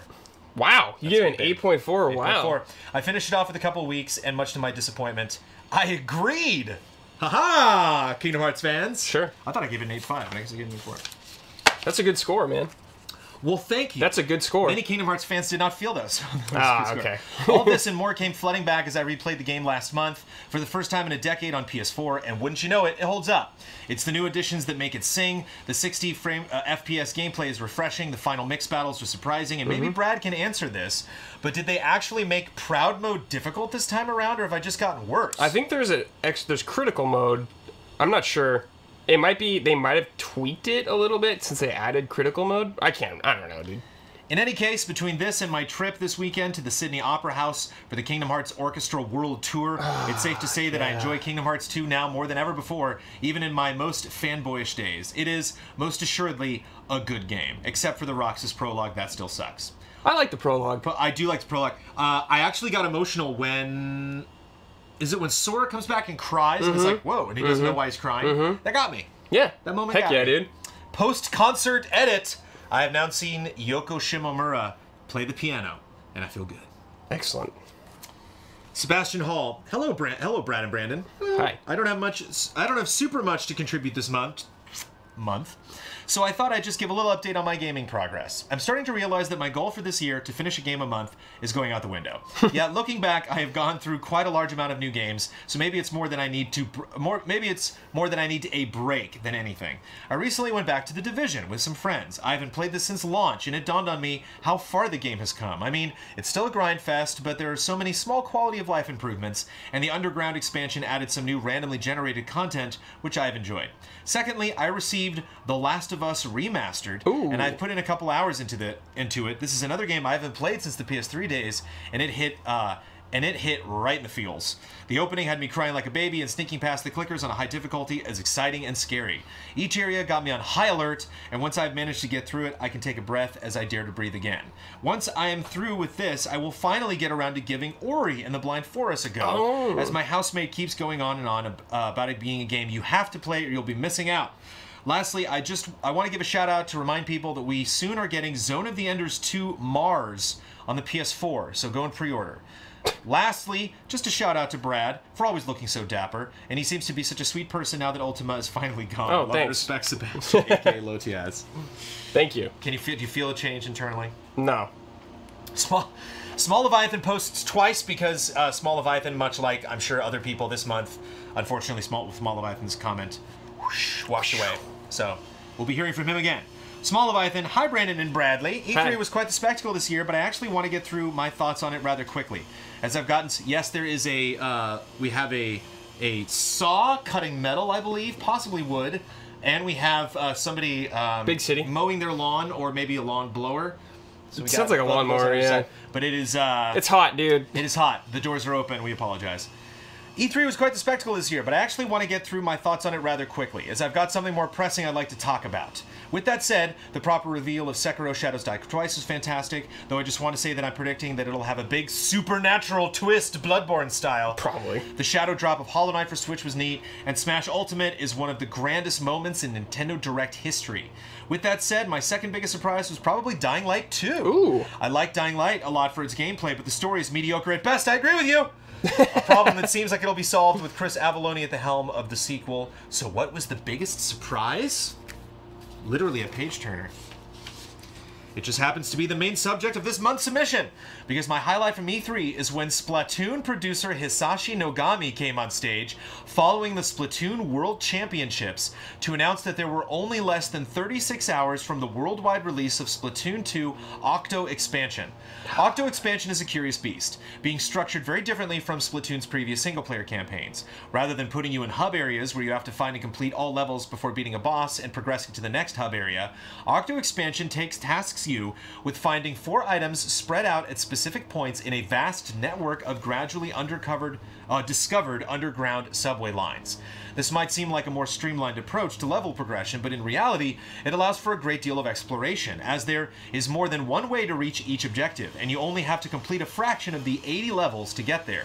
80? That's a lot. Similarly astounding is the sheer variety in the levels. There are some bad apples, like the sculpting levels where you have to destroy boxes to imitate a shape, but for the most part, the depth and ingenuity of the tasks you have to perform is staggering, especially compared to the rather linear approach of the previous single-player campaigns. The story is, while perhaps a bit more disconnected from the previous world building than I would have liked, still top-notch. The music duo and new hosts, Pearl and Marina, finally get to step into the spotlight, fleshing out their personalities and their backstories. The new soundtrack does not disappoint either, with Splatoon's list of fictional artists seeing an addition in the form of Deadfish, with an I, one instead of an I, whose sound ranges from oppressively electronic to bouncing electro swing and even vaporwave. Pearl and Marina also get some new tracks, including the, by now, iconic reveal trailer theme, Nasty Majesty. The entire expansion is topped off by a long-winded but fantastic finale, including a final boss, the scale of which Splatoon has never seen before. Ooh. Overall, Octo Expansion isn't just a great addition, it's the next step of Splatoon's single-player experience. Love and respect, Small Leviathan. I love it. Great. We got some Splatoon art coming up, too. Can I which is take a great. quick research break? Sure, baby. And I just want to say in general, this is one of the things that I really enjoy about the Community Showcase. Cheers, everybody. Is alerting us to things. You know, Bloodworth has reviewed all of the Splatoon games, I believe. I believe he reviewed the first Splatoon. It might have been Damiani, but I think it was Bloodworth. Bloodworth loves that game, but like I don't know if this expansion is something that he's necessarily going to make time for. And so it's really great to have that perspective, to have people chime in and let us know how these things are. 80 levels, I did not know. That sounds really cool. But it's just really nice. I love when people do, you know, deep cuts for like, you know, indie titles that I might not be aware of, possibly old games that are now playable in some weird way. You know, old controller setups that we did not know were possible.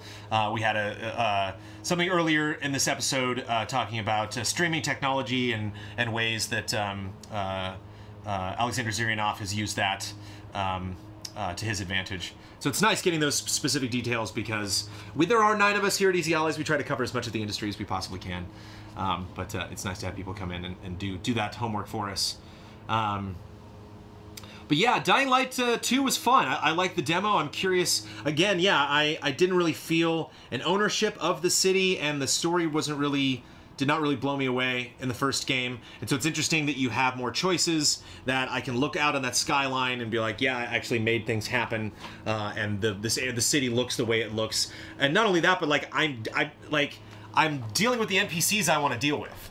You know, like I just thought like NPCs kind of had a lot of attitude. Good stalling. Man, you know what game has bad NPCs? Almost universally horrible dialogue throughout. Whoa. The Crew 2. Oh, okay. Ah. You like start a race and it's like, the thing about racing is you just gotta push it to the edge every time. You gotta be your best. Yes. And that doesn't mean being your best all the time. You just gotta give your best. That's how you race. Go make it happen. And then you like line up for the next race and it's just like, the thing is, man, you just gotta bring it. You gotta bring it on the starting line all the way to the finish line every time. You're like, I can't, just stop. Stop talking. Like, this world isn't real. You're not a real person. I don't believe it. Stop talking. Sophie, you got like caught in your mouth. Nah, whatever. I'm saving it. You're a dog. It's fine. Brett, I'm so sorry, Brett. Pet me. Here we go. She likes to have something in the corner of her mouth so she can go. Rob. Hi, Brandon and Brad. Hi. This is my first contribution to the community showcase since upping my Patreon tier in June, so sorry if it's a little long. I'll start off with my current gaming progress. While Nintendo's press conference at E3 this year was very lackluster, they did drop Hollow Knight on Switch, so I traded in my Wii U for one that week. I picked up Hollow Knight, Puyo Puyo Tetris, Golf Story, and pre-ordered Dark Souls Remastered. Nice. Rob, you're set. Even though Hollow Knight was the catalyst that made me finally pull the trigger on buying a Switch, I've hesitated to start it, as I know it's going to be a daunting challenge. I decided, all I gotta say, all you need to do, I've played Hollow Knight now for like 30 minutes. I played a little bit while I was camping. Yeah, you're hooked on that game 10 seconds in. Like you boot up that menu and the music comes in and like just that intro is so moody and does such a good job building that world. I got a lot of games to play, but yeah, sold right away. I decided to start off light and play Golf Story first, and I loved it. There's so much charm in that game. Playing an RPG centered on 3-click golf mechanics was really neat, and I love to play more games that blend genres and mechanics that aren't normally seen together, such as Yoku's Island Express. After finishing Golf Story, I put off starting Hollow Knight again, and instead started working my way through the story mode of Puyo Puyo Tetris. I think this is the best competitive puzzle game out there, but I'm woefully bad at the Puyo Puyo side of it. Hopefully next month I'll have something to say about Hollow Knight. Nice. Good stuff. Stepping up from current games to future games, Oh. I'm finally starting to wind down from the hype of E3. Everyone's been talking about it to death already, but I have to quickly add to the many voices that are excited about Sekiro! Yeah. I cannot be more excited to see what From Software has in store for us. Sekiro looks to be a familiar but new experience that fills the Tenchu-shaped hole in my heart. Yes. The Soulsborne games have been my favorite since I first stepped foot in Anne Orlando, and I bet Sekiro will be right up there with Dark Souls and Bloodborne as all-time favorites. You two did amazing.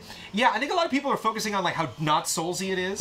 But isn't Bloodborne very not Soulsy? Like, It is. it's more Soulsy than Sekiro is, but like, Yeah. I mean, for me, like, From it was what we've seen. different enough for me to be like, Yeah, I gotta play this. It's different enough, but yeah, it's super samey. So yeah, I think, but I kind of got it in my head that Sekiro is different compared to Soul stuff. But I think at the end of the day, Well, just like seeing how people will include it. the character moves, like you're able to jump all the time now, like the stealth kills. If this was 2 years from now and we were doing the Soul retro, would Sekiro be an episode? Probably not. Ooh. Probably not. But Telling. I haven't played it, so Here, he says we did an amazing job in the Souls retro. Can you read right there? You two did an amazing job. Boom. fill up this it was poll. me and Jones mostly. Fill this up for Bloodworth was my main editor on that. Okay. Good circle to have it's been my favorite since you two did an amazing job on the Souls retro, by the way. Friend sending me this first episode was what got me to start following the Allies. Dude, yeah! We did it! High five, Brad! Yes! Yeah! The other games I'm most excited for from E3 are Ghost of Tsushima, Cyberpunk 2077, Control, and Sable. Big shout out to Don for introducing that last one to me. Dude, love the Don. When Don gets people into games, that gets me hyped. I may have completely missed out on this very cool project I've had and I've been looking out for them thanks to him. One last thing.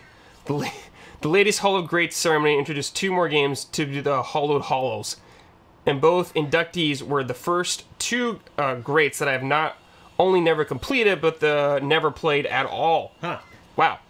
I was personally rooting for Tropical Freeze. I'm still holding out that Mega Man Legends can one day be recognized as one of the greats. Thank you for everything and all that you do. Love and respect, Rob H. I think you gotta pick your games at appropriate times to bring in, to induct in the Hall of Greats, Jones. Yeah. I have not brought in. Are you with this a lesson? I have not brought in Final Fantasy VII yet because of that reason. Yeah. Because I am not 100% confident everyone else in that game. Right. Like, I may be super hyped for it, but I know a lot of people aren't as hyped for me. So you gotta wait. You gotta let the easy choices get in first. Easy choices. Yeah. It depends. Do you want to win? Mario, the 1,000-year door, easy choice. Do you want to win Hall of Greats, or Right. do you want to have just a fun entry? I have not needed to win the Hall of Greats Correct. the last like 3 or 4 times. The times I have, We started with Pong, really. Yeah. When I brought Pong, it was like, all right. the times I've gone I didn't for think the GTA win, 3 was going to get in. I just yeah. wanted to talk about it. Every time I've gone for the win, I have won. Easy picks. Oh, great. Super Mario 64, Yeah. Resident Evil 4, and Chrono Trigger. Easy picks. I could see, Chrono Trigger and 64, of course. I could see a RE4 upset. No, Depending no on- way. depending Not on who's with there. this collective group. No way. No. We'll see. Outcast Rider. Hello, Brandon and Brad. I hope you guys got some rest this month after all of the excitement of E3. Your coverage was great, as always, and I can't wait to see what next E3 has in store. There's so much to talk about, but right now, since I've missed the last 3 community showcases due to computer problems and Patreon eating my comment last month, I'm sorry, Outcast Rider, I feel like a rant is in store. As it turns out, though, it's so much of a rant that I couldn't fit it under 500 words, so it looks like I'll be talking about it next month. Thank you both for being such great sports and reading this, and I hope you had a great 4th of July. Rant commencement. I love the Fire Emblem games. Granted, I am a newcomer to the series, but I've played all of the 3DS releases, the last one being Fire Emblem Fates Conquest. With the Fire Emblem community, Conquest is commonly held as being the best out of Fates. The best out of Fates mainly due to its level design and strategy. Granted, none of the Fates games are thought to have a great story, myself included, I agree with this, but I find that the sheer absurdity of Conquest's story to be so bad that it ruined my enjoyment of the game. 1. Your character's been confined to a fortress all of their life, and no reason is given by your father who has never visited you either. None of your siblings are under this strange quarantine, and they can go anywhere in the kingdom freely. 2. Your father, who shows no emotion at seeing you, orders you to prove your skill by defeating enemy prisoners, and once you defeat them, orders you to execute them. You refuse to kill defenseless prisoners, and once your father starts casting magic at the prisoners, you step in. Your father's very reasonable response to your defiance is to order your brother to kill you. Whoa. 3. You ask your father for forgiveness and he gives you a mission, which if you succeed, you will be forgiven of your quote-unquote crime. Your father lies about the nature of the mission, uses you to violate a border treaty, and uses his henchmen to try to kill you. The henchman confesses that he was following your father's orders, then the sword your father gave you launches down a canyon so you can plummet to your death. 4. After you're rescued, you're captured by Hoshido, where you find out that you were abducted by King Garon years ago from Hoshido, and are in fact Hoshidan royalty. 5. During celebration, your gift sword is used by a shadowy figure to kill your mother and thousands of others, spoilers, ending the protective spell that prevents Nor from invading Hoshido, and of course, an invasion is the very next thing that happens. 6. You are then given a choice, one of which is to fight on the side of the homicidal maniac king who's ordered you killed twice, and this is just the beginning of the problems with Conquest's story. There you go. There. The deep dive into the lore. Spoilers in the showcase. Come Yeah. Coming hot. on. Christopher Fields. Greeting, Brad and Jones. Hello. I almost called you Brandon. I've Close been enough. a $10 patron since April, but I never took advantage of my contribution by committing to community, comments, or showcase. Until now! I don't have anything to contribute as far as art or music, but I thought it would be fun to write a review of some games I've been playing for the first time, and theme the submission around the guest ally in some way. Seeing that the guest today is Brad, there's only one game that is appropriate for such an occasion. Kingdom Hearts? Kingdom Hearts. Yeah. The best way I can I'm just gonna beat it into you, Jones. is that I think it is more than the sum of its parts, which is a nice way for me to say that I think the game kind of sucks, Sure. even though I did enjoy it. Absolutely, I could totally We all understand win, that. Brad. My biggest problem with the game is that only one stat increases upon a level up. It feels awful to spend a ton of time grinding up for a particularly tough boss, only to get more AP when I need defense. I acknowledge that the fault is mostly on me, since in retrospect I built Sora incorrectly at the start, but after 15 hours is when my problem surfaced and I was too committed to restart. I also got lost very easily on the various worlds and spent a lot of time just figuring out where I need to be. On top of that, I really don't think that Sora controls all that great. Right. His jumping feels imprecise, and swinging a Keyblade always felt stiff. And don't get me started on the gummy ship. Despite my problems with it, I stuck through to the end. I do have to give it credit on a handful of things, however. I think the overall pacing of the game is solid, with it not spending too much time in one world outside of a few cases. And there were many cheesy and silly moments that made me audibly laugh. And especially with the PS4 remaster, the game holds up visually. While there were some good points, the bad taste in my mouth is what I remember most. Sorry, Brad. That's There is okay. some good news, though. I've also been playing Kingdom Hearts 2. Yeah. I don't have much to say about it right now as I haven't finished it, but most of the things that annoyed me about Kingdom Hearts have mostly been addressed. Instead, it found new ways to annoy me. I'm currently around halfway through the game and have been forced to return to all the worlds again. I much preferred the one and done approach from Kingdom Hearts 1. And the one thing I don't like about how the game controls is that I don't think that there is a way to get a dodge roll outside of drive forms. But the issues I unlock it. do have... Sorry? You can unlock it. But the issues I do have are insignificant in the grand scheme of things. Glad to have finally played both. Love and respect, Chris the Field. Man, I love going back to the worlds a second time, because there's often more to tell. If the world feels like it's done, that's fine. But I don't think they ever felt like they were done. Do you follow Game Attack at all? Have you followed Sean Boland's No. exploits in Kingdom Hearts? No. He's been playing a lot of Kingdom Hearts. I think it's 2. I'm not sure exactly which one he's been playing. But he's a big Pooh fan. And there's an emotional... When he finally left Yes. Pooh, when Pooh's like, you don't have to leave, do you? Yeah. He's like, yeah, but you know, if we dude. hold each other in our hearts, we'll be here forever. He's like, you mean you'll be around all the time? Even now? Yeah. Dude, I can't wait till 3, dude! Sean's just like crying. Oh my god. Dude, Pooh is like the best character in all of that series. The deepest character. Tim Strothman, greetings, Brad and Jones. Last month I watched The Last Jedi with my wife. Here we go. It was the first time I've seen the movie since last December and her first viewing at all. I have to admit, I liked it more than I remember, maybe because I knew beforehand which parts were ignorable and pointless. My wife just plainly hates the movie. Much more importantly, watching the movie started an itch to play a Star Wars game with a good story. Okay, moving on. So I dug deep into my Steam library and found 2 gems that are not only great Star Wars games, but also have a compelling plot. Excellent. Knights of the Old Republic and Republic Commando. Knights of the Old Republic Commando. Now I know KOTOR would have been the right call since it's the superior game in almost every aspect, but I knew beforehand that my leisure time would be limited and that a 30-plus hour game would take up the whole month. In hindsight, my call was absolutely right. It took me almost 3 weekends to complete an 8-hour game, but it was time well spent. To be fair, the game has not aged well, meaning Republic Commando. The graphics are coarse and the shooting is not as tight as in modern shooters. However, I honestly believe that Republic Commando is the best Star Wars shooter we got in the last 15 years. First person? I guess so, yeah. It intelligently focuses on the parts of the Clone Wars without Jedi, and thus gets rid of those gods that can slay hundreds of droids without a scratch. Consequently, the combat scenarios feel more grounded and more intimate. Case in point, 3 super battle droids are a real menace if you don't have laser swords. The game tries to sell a Band of Brothers vibe and story, which perfectly suits the idea of a clone trooper elite squad behind enemy lines. One could easily argue that the banter between the characters sometimes drifts into cheesy territory, but so is the dialogue in the movies in the animated series, so I would say it is true to its source material. The aspect of the game that I always liked the most is the way you issue commands to your squad. At specific predetermined locations, you can order your teammates to man a turret, start sniping, throw grenades, hack computers, or plant explosives with just one button press. In the late game, combat scenarios have more of these command options than you have teammates. Consequently, there are multiple interesting trade-offs. Which sniper positions are you choosing? How do you reposition your squad if enemies are suddenly attacking you from another direction? Should a teammate hack the computer to progress, or should you do it yourself because they have infinite ammo at sniping positions and you don't? For a few years, I hoped for a sequel. The ending hints at a follow-up storyline. The last years, I was hoping for a remake. At this moment, I'm simply happy that Steam offers the possibility to play a game that got no love in the recent years.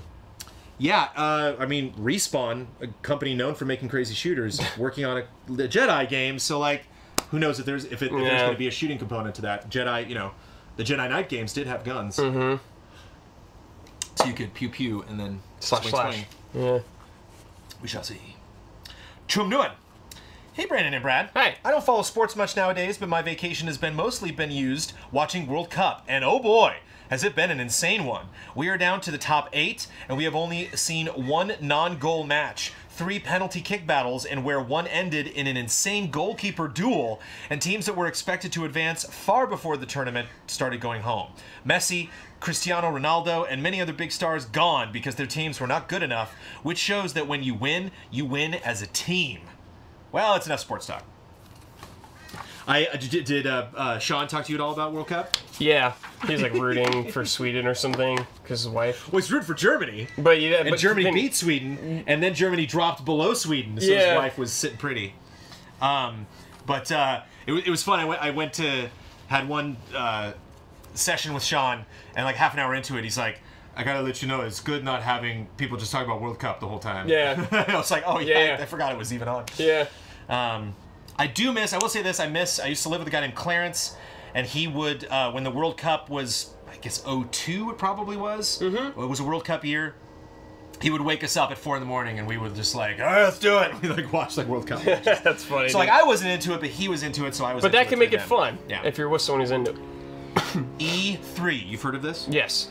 The biggest gaming-related event of the year was a joy to experience through you guys. Learned more about games in depth, of things that we were interested in, and others that weren't on our radar but is now. I love press conferences, showcases, because they are a roller coaster. EA never ceases to amaze me how low they go when we have expectations for it. Microsoft has a great amount of content in theirs. Bethesda, which was the worst one, and saved by Brandon's rant, thank you, which I always love to hear and see. Not malicious, just extremely disappointed.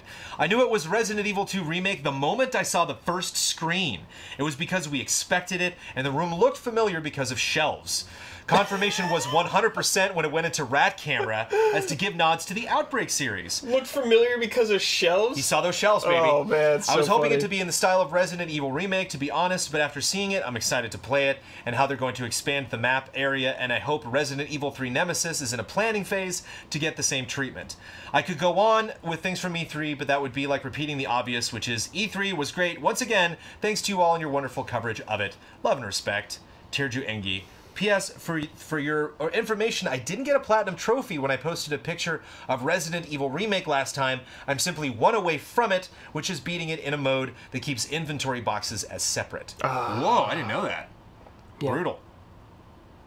Prototype J.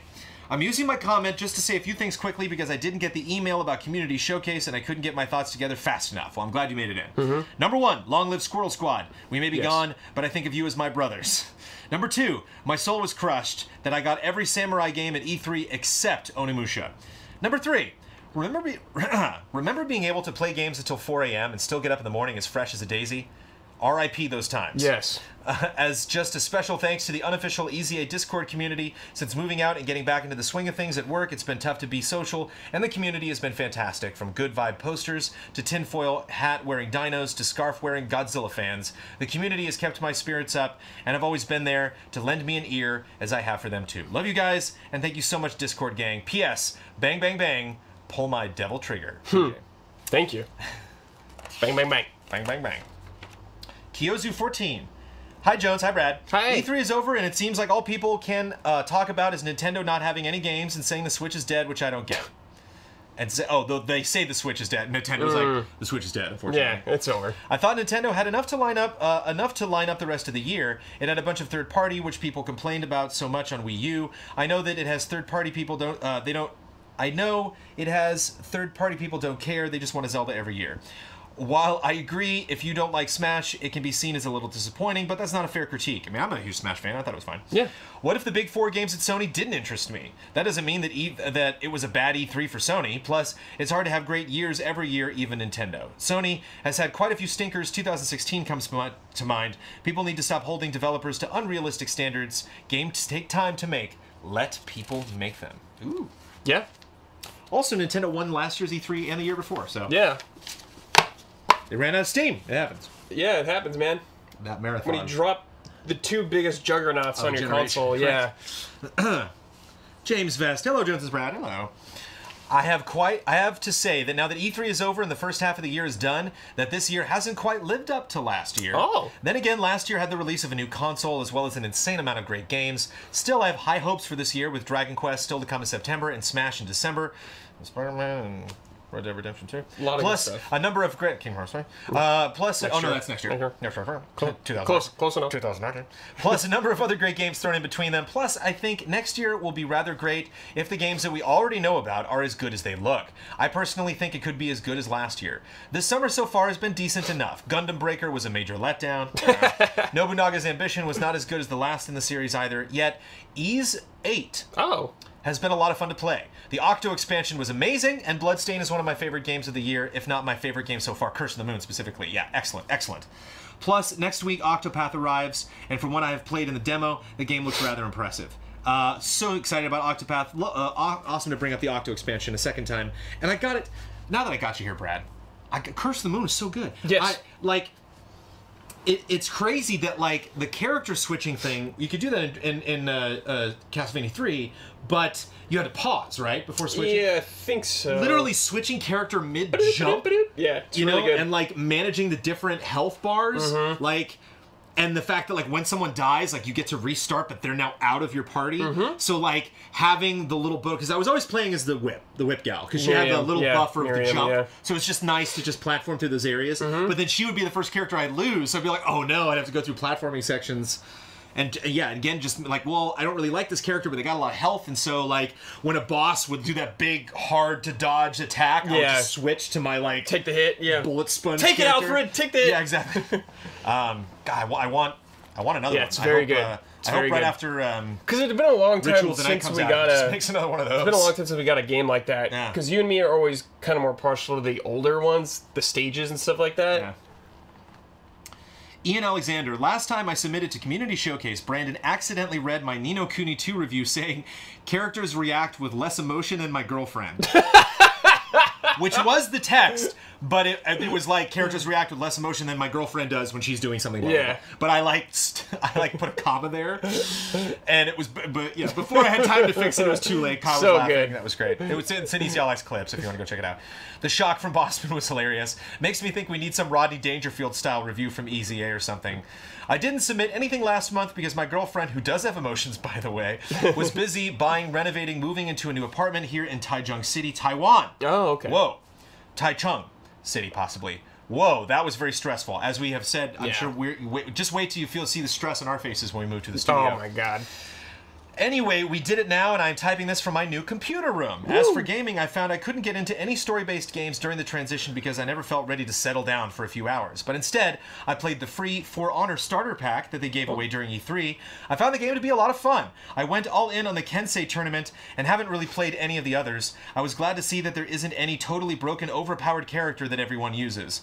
I also just bought Mario Kart 8. See, this is why I keep selling. Been playing that with my girlfriend, and during breaks between classes at work, I teach English in a cram school. In a cram school? Whoa. What's a cram school? Well, I think it's like an after-school kind of thing. Oh my goodness! Like, where you're literally... Yeah, it's like kind of like what it says. do you Study cram in hard. the school, or do they teach you how to cram? Also, I think it's just a lot really quick. I tried out the Octopath Traveler demo and am still not totally sold on that, but now that we're all moved in, maybe I can give it a shot as my return to story-based games. Brad and I are very, very, very sold on that. Also, need to finish the RE7 DLC after that RE2 E3 hype. I need to play RE2 DLC. Oh, 7 you every mean? time it comes, I mean RE7 DLC. Oh, okay, yeah. Every Dude, time it comes up, I'm like, oh. Play in VR. Trust me, you could do these. I played both of them in VR. I think you can do it because I played 7 Dude, some like really freaked me out. But one of them is Joe Baker. Like, do you know that one at all? No, I've heard. Yeah. The one where you punch Jones, you gotta play it, the punch one in VR. It's so rad. And they're not too long. They're not too long. You can do it. Okay. I gotta say this about For Honor because we didn't talk about For Honor during our E3 wrap-ups. Yes. And I did play the demo for Oh, For okay. Honor of the new Yeah. the new mode, and it was weird. It kind of felt like there were just a lot of stages. It was the kind of thing where it's like protect this area, they've overcome it. Now move back to this area, they've overcome. Now move back to this. We got our asses kicked. It was a little stressful. This has nothing to do with For Honor or really Ubisoft. This is just demos just happen like this sometimes. But like every now and then you go to a preview event and you have a bunch of developers that really want you to win. Yes. And you're like, I don't know what I'm doing. I'm okay with losing this. I just Yeah. want to play and like get a Yeah. handle on it. But they kept coming like, come on, over there, go over there. They You got make- it. And I'm just they like, just calm definitely- down. If I lose, Yeah. it's fine. Yeah. I remember Just because scream was it guys. you're on the headsets? Because I remember when I played For Honor the first time, I was like, come on, man, you're like freaking me out back here. I just want to play and have a good time. Oh boy. John Koenig. Hey Brandon and Brad. Hopefully this isn't too late as it's very late Wednesday night, so I'm gonna write fast. We had a delay, so you had a little extra time to get it in. E3 happened a few weeks ago. It was cool. Here are some of my opinions on conferences and games in as few of words as possible. Conferences from best to worst. EA. EA, no! You got to time out. Think of what Wait, I thought it was best to worst. worst to best. Sorry. Okay, I was like, what? No, worst to best. EA, no! You got to time out. Think about what you just did. Bethesda, hold for applause. Devolver, at least it was shorter and more entertaining than Bethesda, hold for applause. Square Enix, the transitions were nice. PC Gaming Show, I didn't actually watch this one, but this spot feels right. Nintendo, that was a very informative Smash Brothers Direct, and also some games about forts at night. Shadow dropped, I guess. Sony, we'll be right back with our conference after we move all these people from one auditorium to another. Ubisoft, dang it, Ubi, if those sales were up 85%, if those sales were up to 85% off instead of just up to 80%, you would have won best conference. Microsoft, world premiere, also CD Projekt Red with the best hack ever. Yeah. Games, in no particular order. Command & Conquer Rivals. I'm not even a CNC fan and I was insulted. Ghost of Tsushima. Holy crap, this game looks beautiful. Death Stranding. I'm as confused as I am intrigued. Sekiro. Tough bosses, death, and bad faces. Yep, this is a FromSoft game and I would have it no other way. Super Smash Bros. Ultimate. Pichu returns! I tried to play as Pichu, but they didn't have it. Rip Mario. Anthem. I just can't muster even an ounce of interest. Oh, we played it. Yeah, we played it. It was fun. Sea of Solitude, Wind Waker meets Celeste, I'm in. Yeah. And finally, Cyberpunk 2077. I really hope I don't have to wait until 2077 to actually play this, because it's going to be amazing. One final thing, Octopath Traveler releases next week. Yeah, dude. Hype. Hype. Ethan RC, three more comments, and then we get to look at some fancy drawings. Ooh. Thanks for hanging around, everybody. Hi, Brandon and Brad. First time in the showcase, long-time patron. Just wanted to leave a short note to say that one of the best things about Easy Allies is that it has motivated me to play games that I skipped for whatever reason when they first came out, or a series that once did not grab my attention. I am proud to say that Kingdom Hearts! keep it coming, baby! Kingdom Hearts, a game that I wrote off because the Disney stuff made it seem like it was for little kids, has joined the likes of Resident Evil Remake, Bayonetta, Danganronpa, Yakuza 0, and Persona 5 on the list of games I have now had the pleasure to have completed, all because of the inspiration from the Easy Allies. Excellent. Now, it's just a choice between diving right into Kingdom Hearts 2.5 or finally finishing off Final Fantasy 15. Cheers, Ethan. What would you suggest if you had those two options? Depends how fast they beat a game. I would take a break in between. Oh, there you go, a little palate cleanser. Yeah. I like it. You heard it here. Samuel Cardwell. Greetings, Brandon and Brad.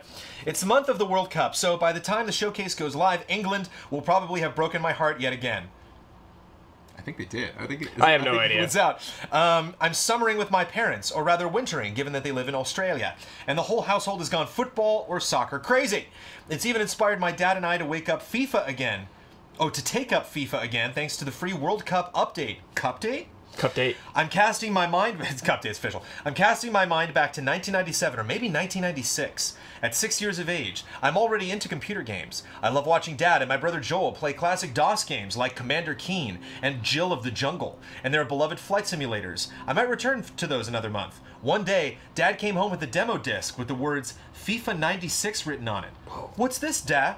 I think it's a football game. What, like sport? Just give it a go. You might like it. Dad was a little worried that neither of us are into sport, I guess. We were immigrant kids twice over, my parents having moved from Northern Ireland to Canada to Australia. I wonder what that accent is like now. Yeah. The local sports have never made an impression on us, at least not until much later. Mom and Dad had let their childhood love of football drift, and in those days it was barely a blip on the Australian scene. Anyway, we tried FIFA. I think the graphics hooked us right away. It had an SVGA sheen to which shareware games rarely inspired. Or maybe it was the warm and welcoming voice of legendary commentator John Motson. EA Sports presents Virtual Stadium Soccer, and today's friendly match sees Brazil versus Italy. I don't know John Motson. So Yeah, I mean, Dad genuinely guided us through the rules, but I don't think we needed much coaching. We were in love.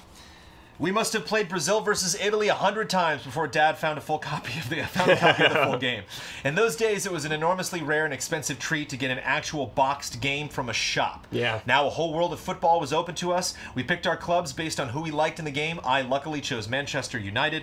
Poor Joel picked Blackburn Rovers, who happened to be excellent in the mid-90s, who have been largely useless ever since. Sliding doors and all that. Of course, we soon started watching the Premier League highlights on TV. We bought magazines and plastered posters on our walls. We bought cards and traded them between us. We joined a local club. When World Cup '98 rolled around, we got up at 4 a.m. to watch the matches. Even though we're Northern Irish, we went for England by default, and as the only British team. When they went out to Argentina on penalties, we cried our eyes out. FIFA 96 hooked us on football, and football acted as kind of a conduit to our homeland. Once childhood passion created and fed another, both remain with me to this day. nice. As the last comment? That was good stuff. Ah, Yeah. love it. So jolly. Get emotional over here. All right. Time Time for videos. for the art. Oh, Octo. Good. It's so hot. Love this. Yes. You know what those are. You know what yeah. those are. Yeah, those are our mascots, dude. Look at that gorgeous gorilla. That eagle just looks like Kyle. Yeah, I know. and then the grouse has got my hair, and Ian, Yeah. of course. It's the sly snake, and it's shaped like an It's S, which I like. so funny, dude. Hey guys, hope things are going well in this post-E3 world. Since our wonderful Brad is here this month, I figured I would spend a little time and talk about the best thing I couldn't possibly recommend. Oh my god. Say it. Say it, Brandon. Kingdom Hearts. Part of what resonates so strongly with me about this franchise is the story that Look, you're submitting art, okay? You don't get to talk about Kingdom Hearts and submit art at the same time. Hearts or art? Both. They rhyme. But seriously, if you're submitting art, easy with a comment. Part of what resonates so strongly with me about this franchise is the story of that first game, the fact that it's a coming-of-age tale about a group of young adults trying to find a purpose for themselves through the act of venturing into other worlds, which just ticked all the boxes for a young me when I was playing, as I was younger than Sora when I picked up the first game in 2002, and whenever I boot up Kingdom Hearts 1 and hear that title theme, boy, does it take me back. Let me also say that I have some words with Nomura. Aqua has been my favorite character since Birth by Sleep, not only because of her overall quality as a character, but largely in part of the tremendous sacrifices she made for her friends. And the fact that the Realm of Darkness seems to be something of a revolving door for Riku, Sora, and Mickey whenever they find themselves there, on top of the fact that Mickey encounters Aqua, spoilers, at the end of her prologue in 2.8, and I guess forgets to mention that for a whole year before remembering that they should try and rescue her. On top of all that she's had to deal with, succumbing to the will of Xehanort is just too much for me to bear. One last thing I'll mention about Kingdom Hearts is just a little thing that I've been considering since 2002, as whether or not Sora has, in fact, opened the doors to the light. Has he already fulfilled his prophecy in Kingdom Hearts 2, or has it not yet come to pass? Time will tell! Time will tell. As a bit of an apology for making you read that, Brandon, here's a little anecdote for you. Me and a friend of mine have a great passion for Disney, specifically Disney Animation Studios, feature-length movies, and often sit down and have impromptu trivia based on characters, actors, bonus features, etc. Whatever can stump the other person. So I have a trivia question for you. Basil Rathbone has a posthumous credit in an animated Disney film from the late 80s, 19 years after his death. Can you guess the film and or the role he played? I'll drop the answer at the bottom of my comment. Wait, say that again? Yeah. Okay. Basil Rathbone has a posthumous credit. Posthumous credit, meaning did the role, died, and then got credit for that film. In an animated Disney film from the late 80s, 19 years after his death. Can you guess the film and or role that he played? I'll drop the answer at the bottom of my comment. 80s. Is it Little Mermaid? Nope. Okay, I don't know. The Great Mouse Detective. Oh, that's Mike's favorite movie. Also, a fun Disney fact for Brad. Did you know that Catherine Beaumont, who played the original Alice in Alice in Wonderland in 1952, Yes, reprised still her voice. role as Alice in Yes. Kingdom Hearts 1 in 2002? Last fun fact, I was born the day The Little Mermaid hit theaters in North America, meaning I was born in tandem with the Disney Renaissance. Apologies for rambling, it's 3 a.m. here, and I wanted to finish some sketches for this month. Love and respect. So Nice. obviously, here we go. And a little close-ups if you want to. Yeah. That's a very handsome red grass, yes. Incorrectly spelled gorgeous. We still love you, Eric. That makes it even better. Love the Droopy Eagles. Caw. Love the font too. Switch your snakes. And Excellent. thank you, Eric. Thank you. J. Hunter Pearson. Bam. Oh, yeah. Congrats to Rainy Day Ian for finally being the one capable of stripping the belt away from Ultima Brad. I made this to honor Ian's victory. Took long enough. I did. Took way too long. Oh, so the sounds like Ultima's still in there a little bit. He was always a part of me. He came from me. But I love this. Yeah, it's good. And the return of Small Leviathan. We'll explain what this is, but just a jolly little character right there. Hello, Brandon, and welcome back, Huber. It was supposed to be last month. It's been a whole uneventful month since I moved to my new apartment, and not much. A lot of moving going on at Easy Allies. With not much going on as I wait excitedly for my most anticipated release of the year, the Splatoon 2 Octo expansion. Well, it sounds like you like Nice. it. As my financial situation continues to somewhat strained, I don't have much new to share, having mostly been playing Splatoon 2 and League of Legends. Speaking of which, they recently released their latest character, the vengeful deep-sea-themed Revenant Pike. And I just want to say that he is unquestionably one of my new favorites. Nice to have some League of Legends Yeah. chat. So for this showcase, I thought I would take the chance to share some art that I've commissioned from some wonderful artists around the net. So Small Leviathan did not create any of this. Okay. People around them did. Getting what I think the least amount of people will care for out of the way first. The first image is a commission drawn by Peck on the Cheek of my original Hive Swap character, Ventra Vitala. A noble by birth on account of his violet blood, Ventra is an eccentric aristocrat with an antiquated vocabulary and an interest in collecting valuable artifacts from shipwrecks. His hero title, if you recall the January showcase where I talked about that, is the Rogue of Blood, and is Whoa. depicted wearing that outfit in the right image. Yeah, love it. Was I going to say something about that? Oh, again, all these links are available in the post. Patreon.com/EasyAllies. Community Showcase submissions for July 2018. And so if you want to not only see this art, but see some more art from the artists that are getting credited here, he has links to their sites as well. The second and third images are commissions of my Splatoon character, wielding two of my favorite weapons, the Splatbrella and the Dynamo Roller. Whoa. Respectively. The first image was drawn by Jenny, and the second was drawn by Cynthia. The last two drawings are not actually commissions, but rather gifts from two somewhat new but very dear friends of mine, Ree and King. So this was Ree's art. Oh. Love the color there. Yeah. And King. Boop. Cute little Nice. guy.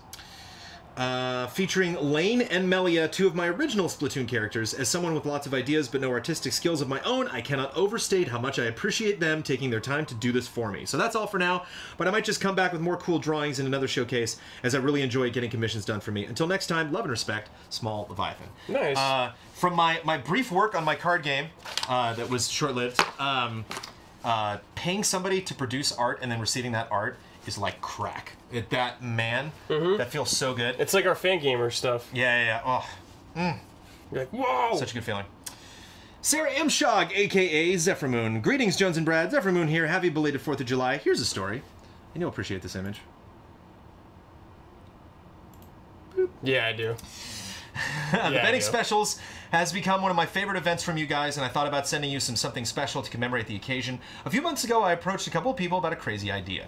I presented to them the idea of a fighter selection screen of your personas, and they all thought it was a great idea, with help and advice from the awesome Chris LaRue, aka I Can't Potato, as well as an 8-bit cover of the betting special music by Captain Hampton. We managed to get it animated and incorporated music to it. When it was all done, I messaged Ian,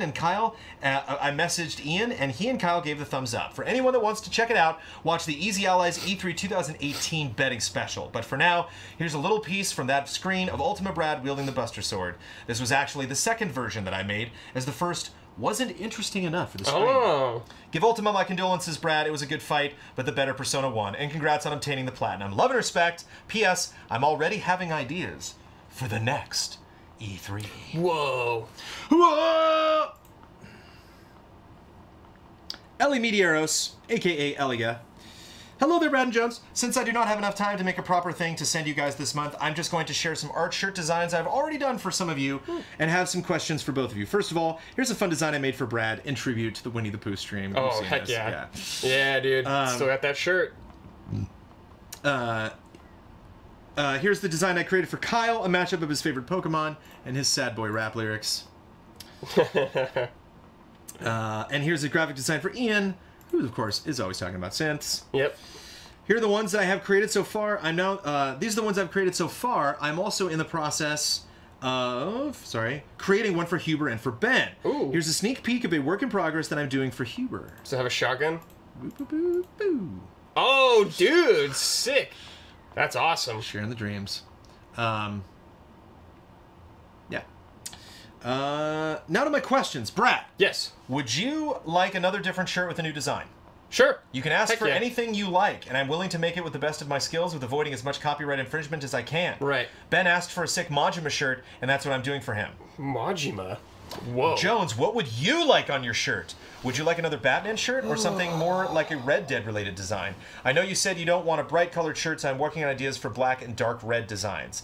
And last question, if anybody in the community is interested in buying these shirts as well, I'm thinking about putting these up these designs for sale on my online store, elligeshop.com, ELLYGEH shop.com. Would you guys be okay with that? Yes. I totally understand if you're not, and if you are, I will be giving you part of the profit back into my Patreon pledge to you guys. Thank you. This feels like the best way to support you guys more and as much as I can. Would you guys be cool with that? And that's it. Thank you so much for making the internet a better place, Ellie, a.k.a. Ellie. The "ga" sounds like meh, but with a G. Ellie. Yeah. Yeah, I can never say no to a Batman shirt. One thing that I lamented recently, I just finally got a Captain America shirt. I don't have a lot of Marvel shirts. So like a Spider-Man shirt would be fun, maybe a Captain America shirt. I'm also a Green Lantern fan, if you want another comic shirt I could wear to Comic-Con. Either But of course Batman wins. So yeah, something comic related would be fun. either Zelda for me or Dragon Ball. Those would be sick. Uh-oh, I think this was the... hold on, you're telling me what's on the screen. Oh no, we got Michael in here. And we got Megan. And we got Sam, all right? We might not have Sam on there. Wait a minute. Oh no. Okay. Might have to go back on one of these. Okay. Hello, Brandon and Brad. This is my first community showcase letter since community comments in 2016. I originally wrote in response to a podcast discussion about Amy Hennig's Star Wars game, in which I asked Ian if a third-person action-adventure Star Wars game was, quote-unquote, enough. I gladly wrote in to say that it was more than enough and exactly what I want to see from a Star Wars game. Skip ahead a few years, and unfortunately, Ian was correct with that prediction. I digress. I'm writing to Easy Allies this month in celebration of the 50K studio goal, which I was looking forward to since EZA knocked most of their goals out of the park at its inception. I've seen comments from the community over the years regarding your studio, and one criticism I see is that people love the comfortable vibes and aesthetic of Jones's Garage. I've attached some reference images and video of another podcast I love called The Nine Club. Okay. Starring none other than Tony Hawk. Whoa. They are a skateboarding podcast where the guest is the focus of the podcast discussion, and most of the time the camera is also focused on the guest. Therefore, the Nine Club set does not exactly meet up with the needs of Easy Allies, who usually share the spotlight in their video content. Do you have to do 900s to get in on the podcast or in the club? wonder. That should be the requirement. However, the Nine Club nails the comfortable aesthetic of a living room type set, where shelves in the back are dressed with skateboarding magazines, old skate videos, neon signs, products, posters on the walls, and more. I gotta love the neon sign. I would love a neon Easy Allies Yeah, sign. absolutely. The camera setup is somewhat similar to EZA as well, including an off-to-the-side booth switcher. I imagine some of their set dressing is very interchangeable with video game art, video game boxes, controllers, consoles, statues, signs, etc. I am not trying to influence you nor speak on behalf of the community at large. I'm hoping my references can inspire you all creatively to reach the type of setup you want to achieve with your studio. I hope it is of some worth to you. I'll be watching however you decide to handle it. Thank you for everything, Michael Rebelato, aka Dipset. And You guys, you have a Bagel Bite sponsor back there? I just saw a box of... That's so funny. Got like Toy Machine back there too. So yeah, the desk would definitely be different. Yeah, It'd be yeah. like the half circle. That's we so have right now, jolly. So we can all sit on it, but Man. yeah, fun vibes, and I'm all for garage themed Yeah. potential things. Megan Leinart. Hello, Jones and Brad. Hello. I just wanted to start off and say thanks for all the advice you gave me on the podcast a few weeks ago. I'm finally starting up Final Fantasy Tactics, and I'm having fun with it. Having a fun time with it. I don't have too much to say other than it's my lab's 3rd birthday this month. I actually got her from a shelter about 2.5 years ago, and I named her Lilo. Ooh. Before I got her, I was in a deep depression, and I was very lonely and had a rough time getting out of bed, eating, and enjoying the things I loved. Then it soon escalated to self-harm. My parents eventually found out what was happening, and they were with me every step of the way. I made the choice to start therapy, and it was the best decision I have ever made. If you need a little bit of therapy right now, everyone at home, here you go. Skadoosh. Aww. Soon after that, I asked my parents if I could get a dog. Lilo saved my life. She is my true partner in crime. She motivates me every day and is my best friend. Man. Good vibes right there. The day I went to see the dogs, I walked up to her kennel, and as soon as she saw me, she jumped about a foot in the air in pure excitement, and I knew I needed to take her home. She is a bundle of pure energy from top to bottom. Yeah, except she's taking a nap. Yeah. She loves people and is just the craziest and happiest dog. The complete opposite of me. I just wanted to dedicate my post to her and wish her the happiest birthday to the entire Easy Allies chat and community. I've attached some pictures of her for everyone to enjoy. It's a good pupper. Just take it in. It's a good just pup. Take in this pup. Oh. Oh. Love You dogs. guys. Dogs are the best. There's so many of her pictures are like, what's over there? What's that? What's over there? What's going on over there? A little snow. Yeah. Gotta love the dog in the...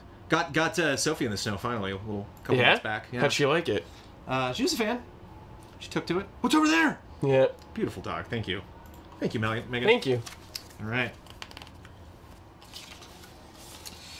Other than that, I want to thank you guys for your top-notch content you always put out, and for the positive vibes you express in every video. Leaves me with so much joy and happiness. I'm proud to be a patron, and being there to help you guys to 50K has been a pleasure. P.S. Last weekend, my brother and I were at my house drunk, and I put on Fiasco at Regina's wedding, and he has never seen any of your videos before, and he absolutely loved it. Nice. Now we quote Maxine and Chucky all the time. Stay humble. Yeah, it peaked there though. Tim, yeah, I think Sorry. it's all downhill. Yeah. Tim Beshin has some awesome photos, and I love this one. After a few days on smaller islands around Bali and Lombok, I was making my way back to Bali. It was a boat trip around 3 hours, if I remember correctly, and I was fairly exhausted, but the waves were so wild for me to get, were too wild for me to get some sleep. But this young stranger thought my shoulder was steady enough to sleep on. I decided to let him sleep. He looked so tired and a few years younger than me. When he finally woke, we didn't speak a word, but had to laugh a little. Fun times. That's jolly. Yeah, it's so funny. I was hoping, for some reason, I was hoping he'd just say Galapagos Islands. That's where he was. Lava tubes. But these are, yeah, a lot of this stuff is in the past. Tim did a tour of many Asian countries, and I believe took a picture in every single one of them. He's got his Easy Ally shirt on like the entire time, which I hope it made a good travel shirt too. Yeah. But keep these coming. I love them. Sam Rosman, I have failed. I do not have Sam Rosman in there. Hold on a second. Just re-chat for a second, bro. Boop, boop, boop, boop. Lava tubes. Hey, chat. How's it going? It's me. It's your boy Brad and Brandon. We're just hanging out. I'm gonna check something real quick. Brandon's gonna check something. It's hot out. It's warm. It's humid. Feeling good, though. Got Sophie over here. Sophie, come here. Are you looking at leaves? Come here. Come here. Nope, you're gonna lay down? Okay. But yeah, can't complain about it too much. It's gonna be a lot of traffic, though. It's the only bad part. But it's all good. It's all worth it. Dear. Oh, dear. Dear. I'm looking at squirrels. Kwame too, dude. That's right. It's coming. It's coming up fast. Games are coming. And I'm drowning. Too many. I'm drowning. I'm trying to beat Hollow Knight, Jones. Oh, that's right. I'm playing a game for something we can't talk about. You know what it is, though. Because when you told me Octopath Friday, dude, I started like sweating because I haven't beaten Hollow Knight yet. I'm not playing Octopath. That's not what I'm playing. But yeah, it's good stuff. Okay. Okay, here we go. Oh, okay. Jones found it. Alright. Staying cool indoors in the Midwest, nice. Just wait now. Are any of the allies going to stream Octopath? I'm sure someone will do it. I'm like 20 hours into Hollow Knight, I think, or somewhere close to that. Somewhere close to that. So yeah, I'm pretty far. Well, John's doing computer stuff. Sleuthing over there. Octopath full player that each ally playing a different character. That would be funny. Like when we did Until Dawn. That was a fun stream.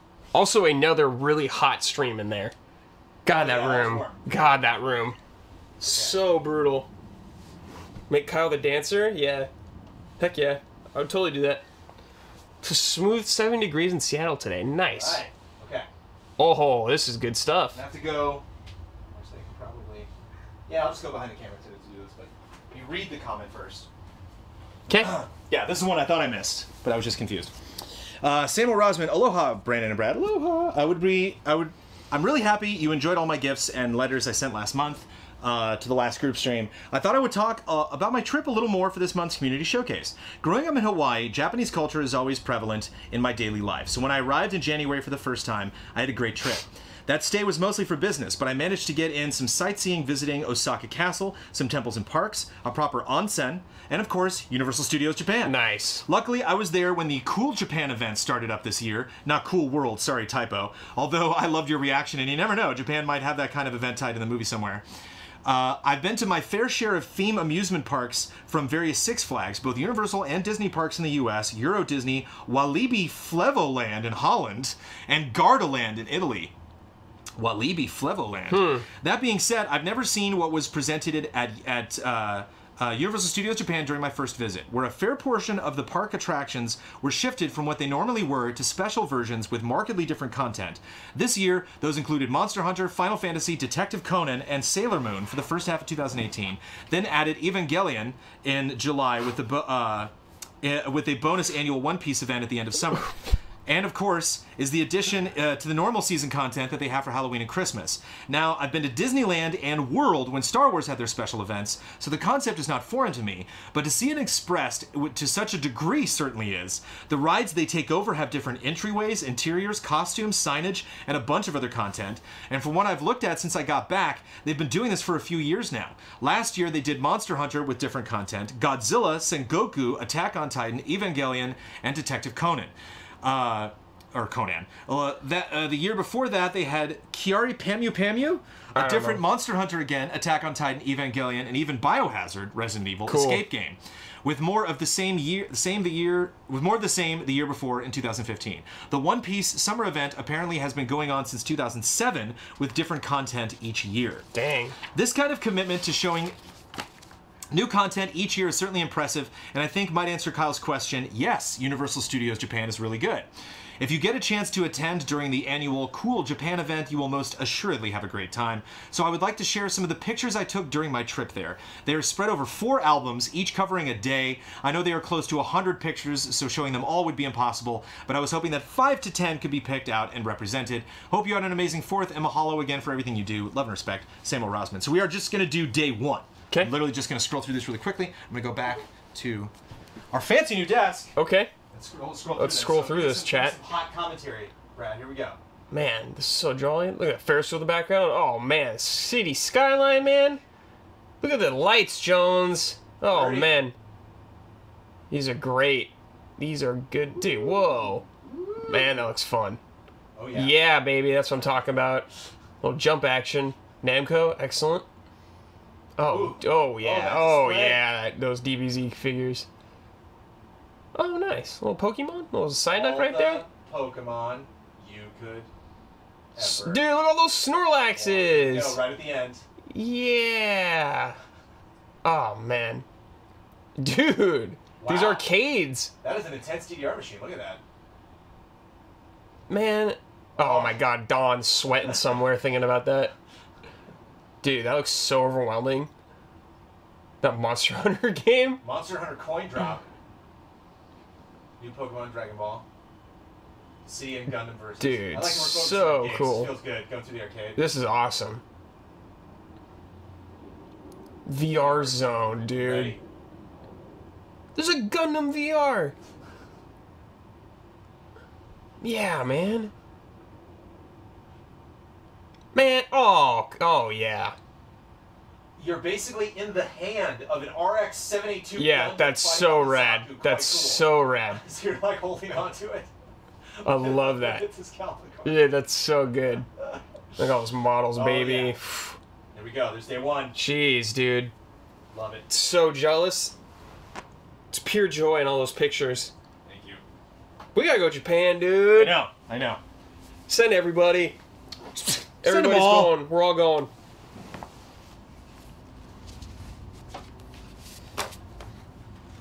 Okay. Now time for some music. Oh, Put on those headphones, baby. all right. First from Mason Victoria. Make sure I got Mason in there. Yes. A lot of moving parts. Yeah. Hello, Brandon and Brad. Congratulations to all the amazing content you have given us over the past month, and all the patrons, new and old, that tuned in to help push you over that 50K goal.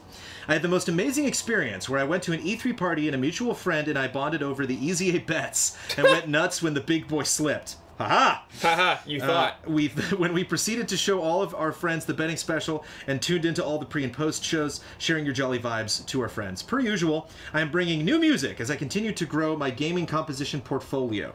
I wrote this feel-good 8-bit bossa chip tune for a fellow ally that I connected with through a previous community showcase. I will be visiting Los Angeles in mid-August, just before you all hit the beach for easy living, so I wanted to write a feel-good tune that gets me hyped to be under that California sky. If you have any plans for an August meetup, it would mean the world to me. Disneyland, anyone? Oh.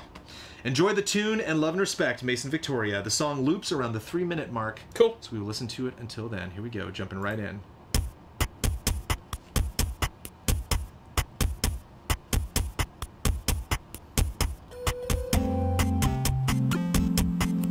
Can we use this for easy living?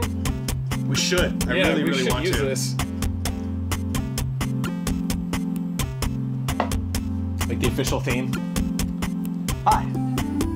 You've reached the answering machine of Easy Allies. Yeah. We can't come to the phone right now. But what if you could hold? Just for a moment.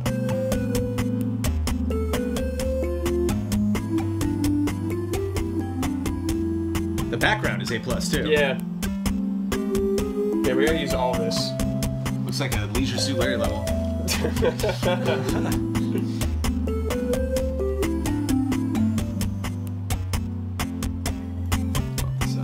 This is a very good song.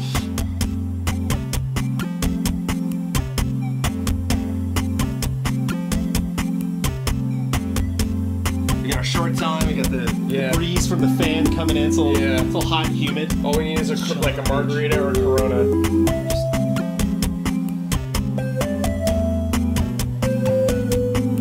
Joe, it's easy living. I'm making margaritas. Ooh. Yeah, I was thinking about it, dude. Don't say that now and We then gotta not do deliver. it. We gotta do it. We gotta do it. Do you prefer yours blended or on the rocks? Either's fine with me. I don't really care. Well, will you? Yeah, yeah, We whatever. don't have a blender there. Yeah, We gotta have the we'll rocks. figure it out. We'll figure it out. We'll get some salt.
There's 7 minutes and 44 seconds of that joyfulness. If This you is would like to the go find that perfect clip. we'll be right back stream. Yeah, or screen. yeah.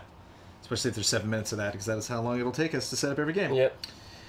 Kevin Gillet, hello, German efficient allies.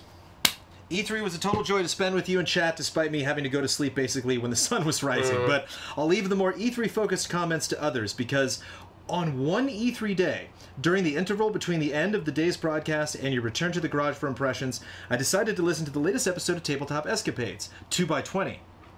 But what is that? What do I hear? Ben describing the sound of a violin, then actually singing a melody, then Kyle adding some brief but funky harpsichord on top of it? One does not simply come up with a melody on the fly during Tabletop I Escapades. do all the time. This has happened before, and the consequences are known. There is no escape.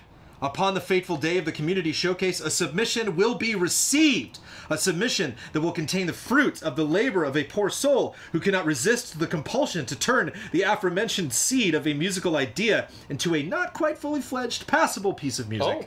Love and respect. As I did the last time for the battle theme, I provided here the link to the birth of this piece of music. Specifically, Ben's bit of violin at 27:27 and Kyle's added funky harpsichord at 28. I failed, Funky and I did harpsichord. not clip that out. I wonder if I could do that. Ugh. Let me see what chat thinks. I'm just going to play this theme because I just want to get to it because it's really good. Okay. But I did have the other thing beforehand, and I did not grab this time because I'm a dummy, but I do have... Doing our best.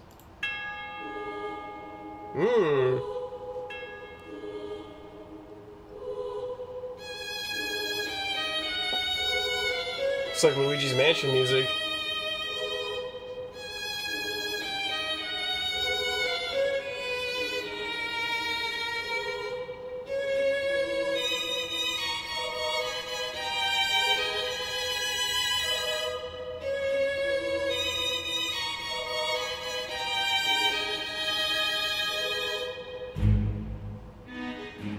Oof. Kevin, amazing. This is way too good for Amazing. our show. This is way too good. much more passable. Ooh. This is Castlevania ready, man. I know. That little funk part right there, just a quick second.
It was I who poisoned Balthazar. It's this music so well.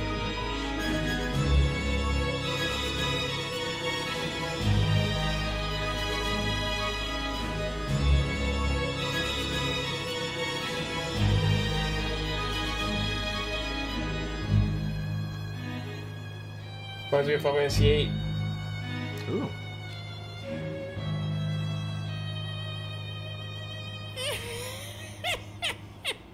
This Kyle's laugh, dude. That's so funny. Oh, that's so good. Really, really good. Hi, this is Yitz. YITZ, a new Patreon supporter, so yeah, glad to be here. Welcome, Yitz. Thank you. Over the past year, I've been working on this weird little video game, and I just released it. Oh, it's bad. I'm super excited about that, obviously. Here's the trailer. Also, here's the Steam page if you want to check it out. So All right. the link is available, patreon.com/easyallies if you want to check it out. And here is the fun trailer for Nepenthe. Nepenthe. Nepenthe is my Nepenthe. guess. Whoa.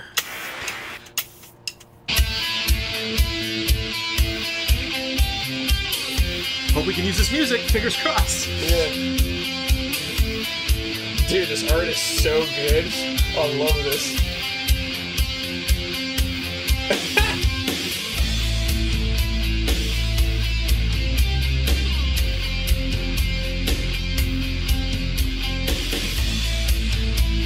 The dodging.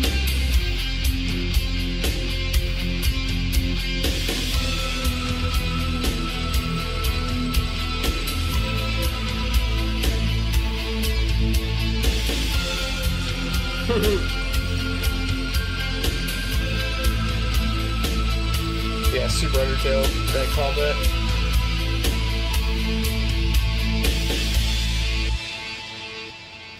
Yeah. Dude, nice. Good stuff. Love it. So yeah, go check that out if you're curious more about that game, and congratulations on releasing that, Yitz, and Heck thank yeah. you so much for being a patron of Easy Allies. Michelle Jackson, who's been giving us some game dev updates on a game that she's making. So we are going, Cool.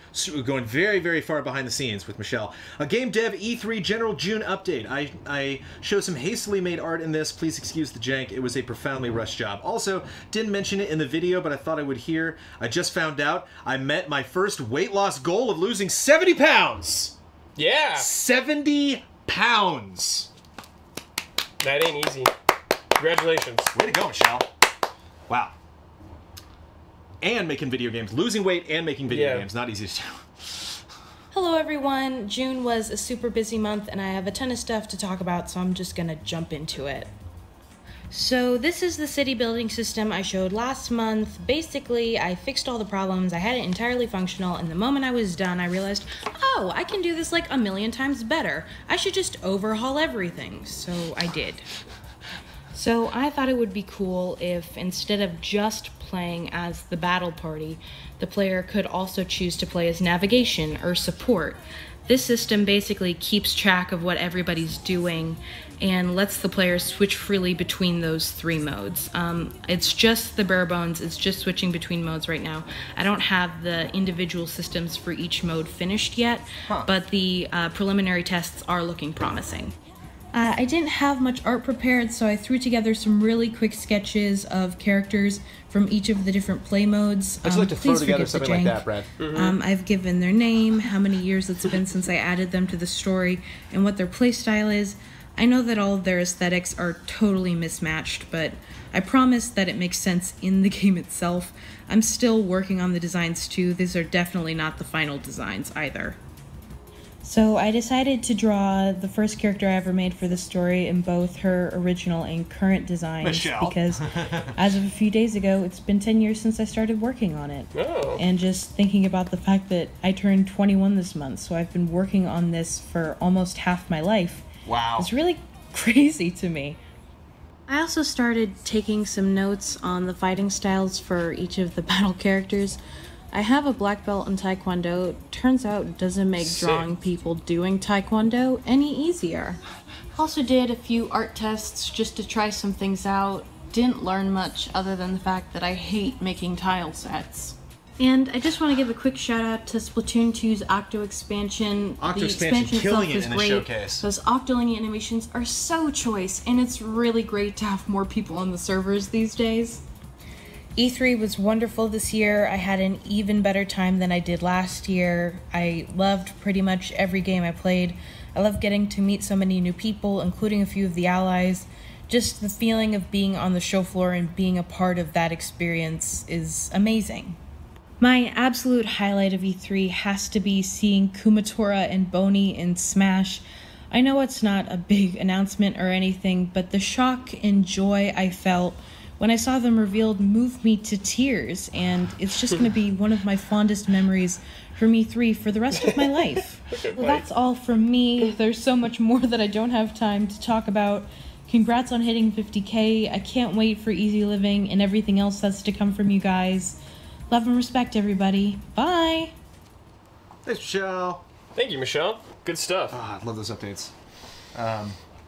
Yeah, just casually, yeah, I'm a black belt in Taekwondo. Yeah, no big Wait, deal. Whoa, huh? The plot thickens. Alexander Breviglieri. Hello, allies. Since Brad is joining us this time, I hope this video might inspire him to bring back amateur Gundam construction. This is my build of the Master Grade RX 782 Gundam 3.0. with licensed music, so I took it out. Ooh.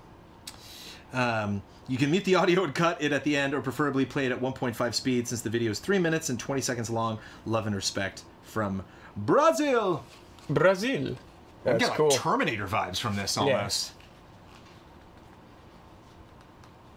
Oh, there we go. So was that was just like the skeleton? Yeah. Okay, here we go. Yeah, classic.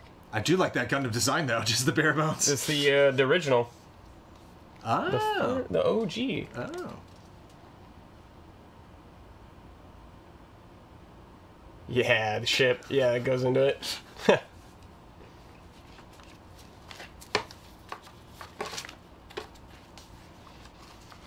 We got a whole shelf over there of Gundams, man. I know, A whole it's Gundam crazy. Shelf. Just waiting. Gundam streams aren't dead forever, Yeah. by the way. They'll come back sometime. Good camera too. Yeah. It's just like super epic close up. Dude, the light's sick. That's good stuff. Yes. With the pilot down there, love it. Yeah. Amuro, probably. Amuro.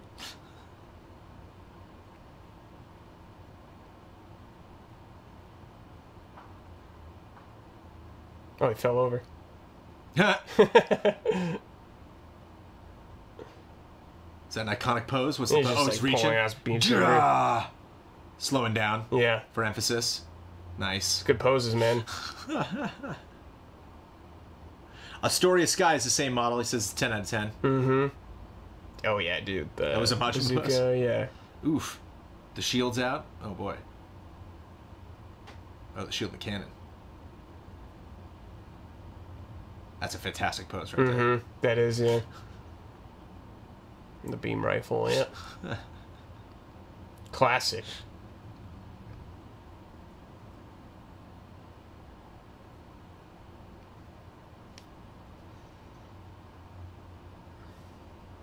Action pose?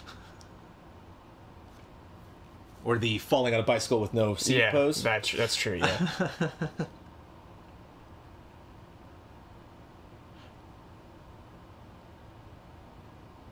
The Vlad the Impaler pose, yeah. Mm-hmm.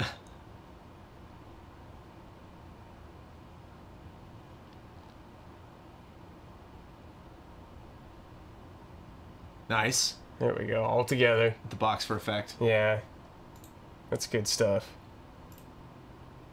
Beautiful. Beautiful. Thank you, Alexander. Thank you. Congratulations. Well done. Joseph Caruso. Good day to you two. Good day. I wanted to start a series of video submissions about one of my favorite games, and who else to start it with other than the man who got me into the game, Brad. Not Kingdom Hearts. Oh! Overwatch! Yeah! When Overwatch was announced, I never could have imagined that I'd be consistently playing it more than 2 years after its release. Wow. I remember some members of the Game Trailers crew were ecstatic about how well it played at BlizzCon, but those same members were big fans of many Blizzard games, so I interpreted their reactions as overreactions. I had never played any Blizzard game, and the closest comparison being made to Overwatch was Team Fortress 2, a game I never got into for more than a few rounds. I shrugged the hype off and thought that Overwatch just wasn't for me. Then I happened to watch a stream of Brad playing the Overwatch beta as Zenyatta. Shortly before release. This was the first time I'd actually seen gameplay, and I was immediately interested.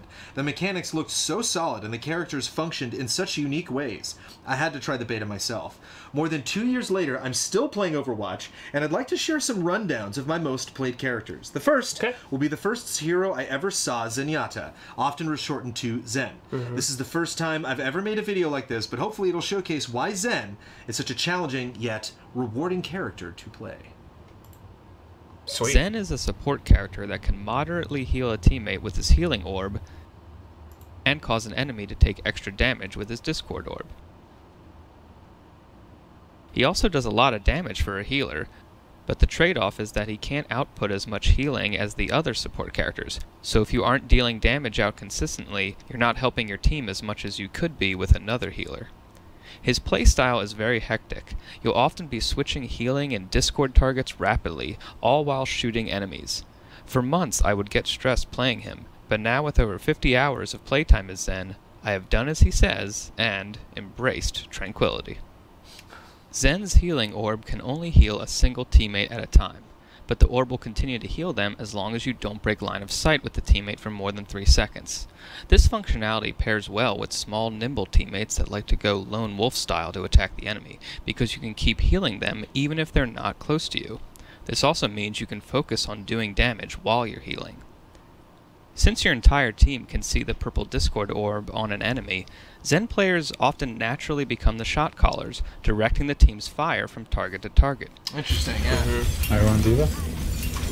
Now SM. You need to constantly be evaluating the fight to see who is the most vulnerable on your team that needs a healing orb, and who is the biggest threat on the enemy team that needs a Discord orb. When you discord an enemy, the red symbol lets you track them even if they leave your line of sight for up to 3 seconds. This will help you catch them trying to flank you. Reaper to the right. Discorded. He's really low. Zen is slow and has a small pool of health, so if you get jumped, you have no choice but to duel it out yourself. If you discord an attacking enemy and get a few headshots, you can eliminate them faster than they can eliminate you. The Discord orb helps you line up a volley of shots as an enemy comes into view.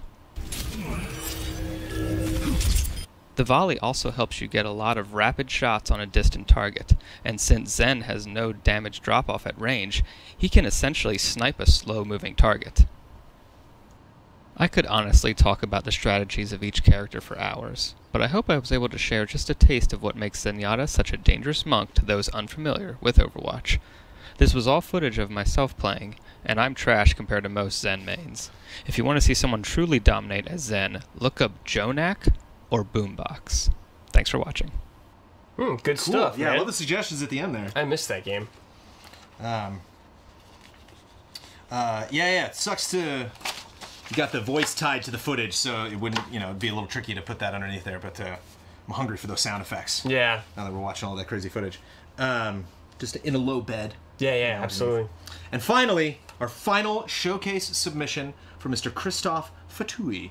Hello, allies. While I was on vacation, I finally got myself a PSVR. I have never tried VR, hence it was a leap of faith to see if I could stomach it. I got the new version and the bundle with PSVR World and downloaded all the demos I could find to try things out. I have to say, I'm impressed with it, but none of the demos really wowed me. I have seen VR back in its early stages, just like 3D Hence, and I'm an old guy, so I started looking at the web to find a game to buy. People talk a lot about RE7, but as a newcomer to the VR experience, I wanted something more beginning level for me, and I found it. Moss was the game I picked. It's such a great pick. And this is probably one of the best store experiences I've had in a long time. Now, to be fair, this is not because the story is special, but it is the way it's told. The VR experience is deep, but not on the level that is overwhelming to newcomers. The game speaks to me because it brings back so many memories from movies and other games. I didn't want to go into much detail about it because that is something people can listen to on my podcast that I'm rebooting. I did 71 episodes back in 2011 and had great fun, but as time went on, I found new things to do and didn't get back to it, and it died out. With PSVR and Moss, I really wanted to talk and share my experiences with people again, which was the whole idea with my podcast. So, I've been working on my intro and would like to share this with the community. This is a one-man show, so it takes time to do things. I also need to find time to record stuff. I hope I have the first episode out soon, and Moss will be one of my topics. Mute the music for it. Mute the music for this intro? Yes. Or they said don't forget to mute the music. Uh-oh.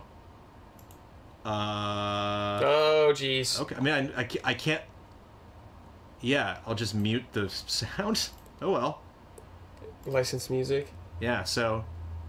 Here's the graphical intro We you can't can just enjoy. mute the music. You can't hear We any gotta of it. mute Yeah, everything. I can't, like, select one thing. It's Fatui saying, hi, this is Fatui, and I have a podcast. But I like... I love the... Well, first of all, you got Bloodborne in there, so congrats. Yeah, heck yeah. And the Origins, and from see this Doom. distance, can you tell? Yeah, Yeah, what I else are see you looking Doom, at? I see Metroid. Is that Rainbow Six Siege top left? Is that Metroid top middle? Yes, and there's Metroid at the bottom right Prime. also. Yeah. And yeah, Bloodborne. Let's Talk Games Remastered. Let's talk games. And then what's that? Is that Torchlight? In the bottom left? No, I don't think... No, it's Oh, not. no, you got a battle system. No, I'm not sure what that is. Whoa. Oh, that's, The one that was based on the comic books. Battle Chasers? Battle Chasers! There we go. Yes. Thank you, chat. Okay. I guess it, I didn't guess it. Well, Brad guessed it, but I gave him clues. And there we are. That is your Easy Allies Community Showcase. Apologies for not doing sound of that last one. Thank you for the warning, so we didn't get muted right at the last minute. Thank you. Yeah, again, if you're just tuning in, this is a $10 tier on patreon.com/easyallies. $10 and above patrons can submit comments, music, photos, screenshots. Love screenshots. A lot of people don't do screenshots, but I love them. So if you, even just that, if you're a $10 level and you're like, I'm not really that creative, even just a screenshot from some play session or something that you checked out on Switch, PS4, Xbox, PC, anything like that. We would love to hear from you. We would love to share all of your wonderful work that you produce here at Easy Allies. So thank you to our mods, and thank you to people just showing up live. Again, you might be watching this on YouTube, but we stream this live on Twitch. The post goes up at the end of the month, and it is typically the first Thursday of the month. Our desk broke last month, and so, or at the beginning of this month, so we had to push this back to Monday, which brings me to the real person that I want to thank, Mr. Brad Ellis. Hey, for joining us today. I showed up, and that was Monday. it. Bye-bye, you did it, sat down on the couch. I came and sat down. Hey. It was so tough. Just for chatting. It's really nice, Oh, yeah. you know, for people to direct stuff at a specific ally, but it's always nice to just spend a little time with Yeah. somebody one-on-one, chat about all the amazing things that happened last month, a lot of E3 chatter, but really the submissions are across the board, and so it's so wonderful to see photographs of places that you visited, art, the projects that you're working on, and just get a little more in touch with our wonderful community, and as always, they're sometimes producing things that are way better than the stuff that we are producing. So it's good to balance things out. Yes. Take us down a peg or two. Maybe you think we're cooler than we are. We're not. They do. Now we're down to this level. We're not maybe cool. The tabletop escapades, hag themes, maybe just slightly above. Yeah. The content that we Yes. produce. The beach theme, way 8-bit higher. Awesome, way higher, yeah. better than the stuff that we're producing. So here at Easy Allies, in the long term, all of that stuff balances out. But we'll be back at the end of the month. Again, you have the month of July. We hit our 50K goal in June. We are below that. You can go to patreon.com/easyallies if you want to see us hit that goal. But as you are possibly here on Twitch, you can also give us a sub on Twitch. We'd appreciate it. Apologies if there were any subs and fancy stuff like that that happened that we missed here in the stream, but we are focused on the content from our community in this, the Community Showcase. We hope you had a good time watching it. We had a fun time going through all the submissions. Thanks, everybody. Thank you. Love, respect. Take care. Bye-bye.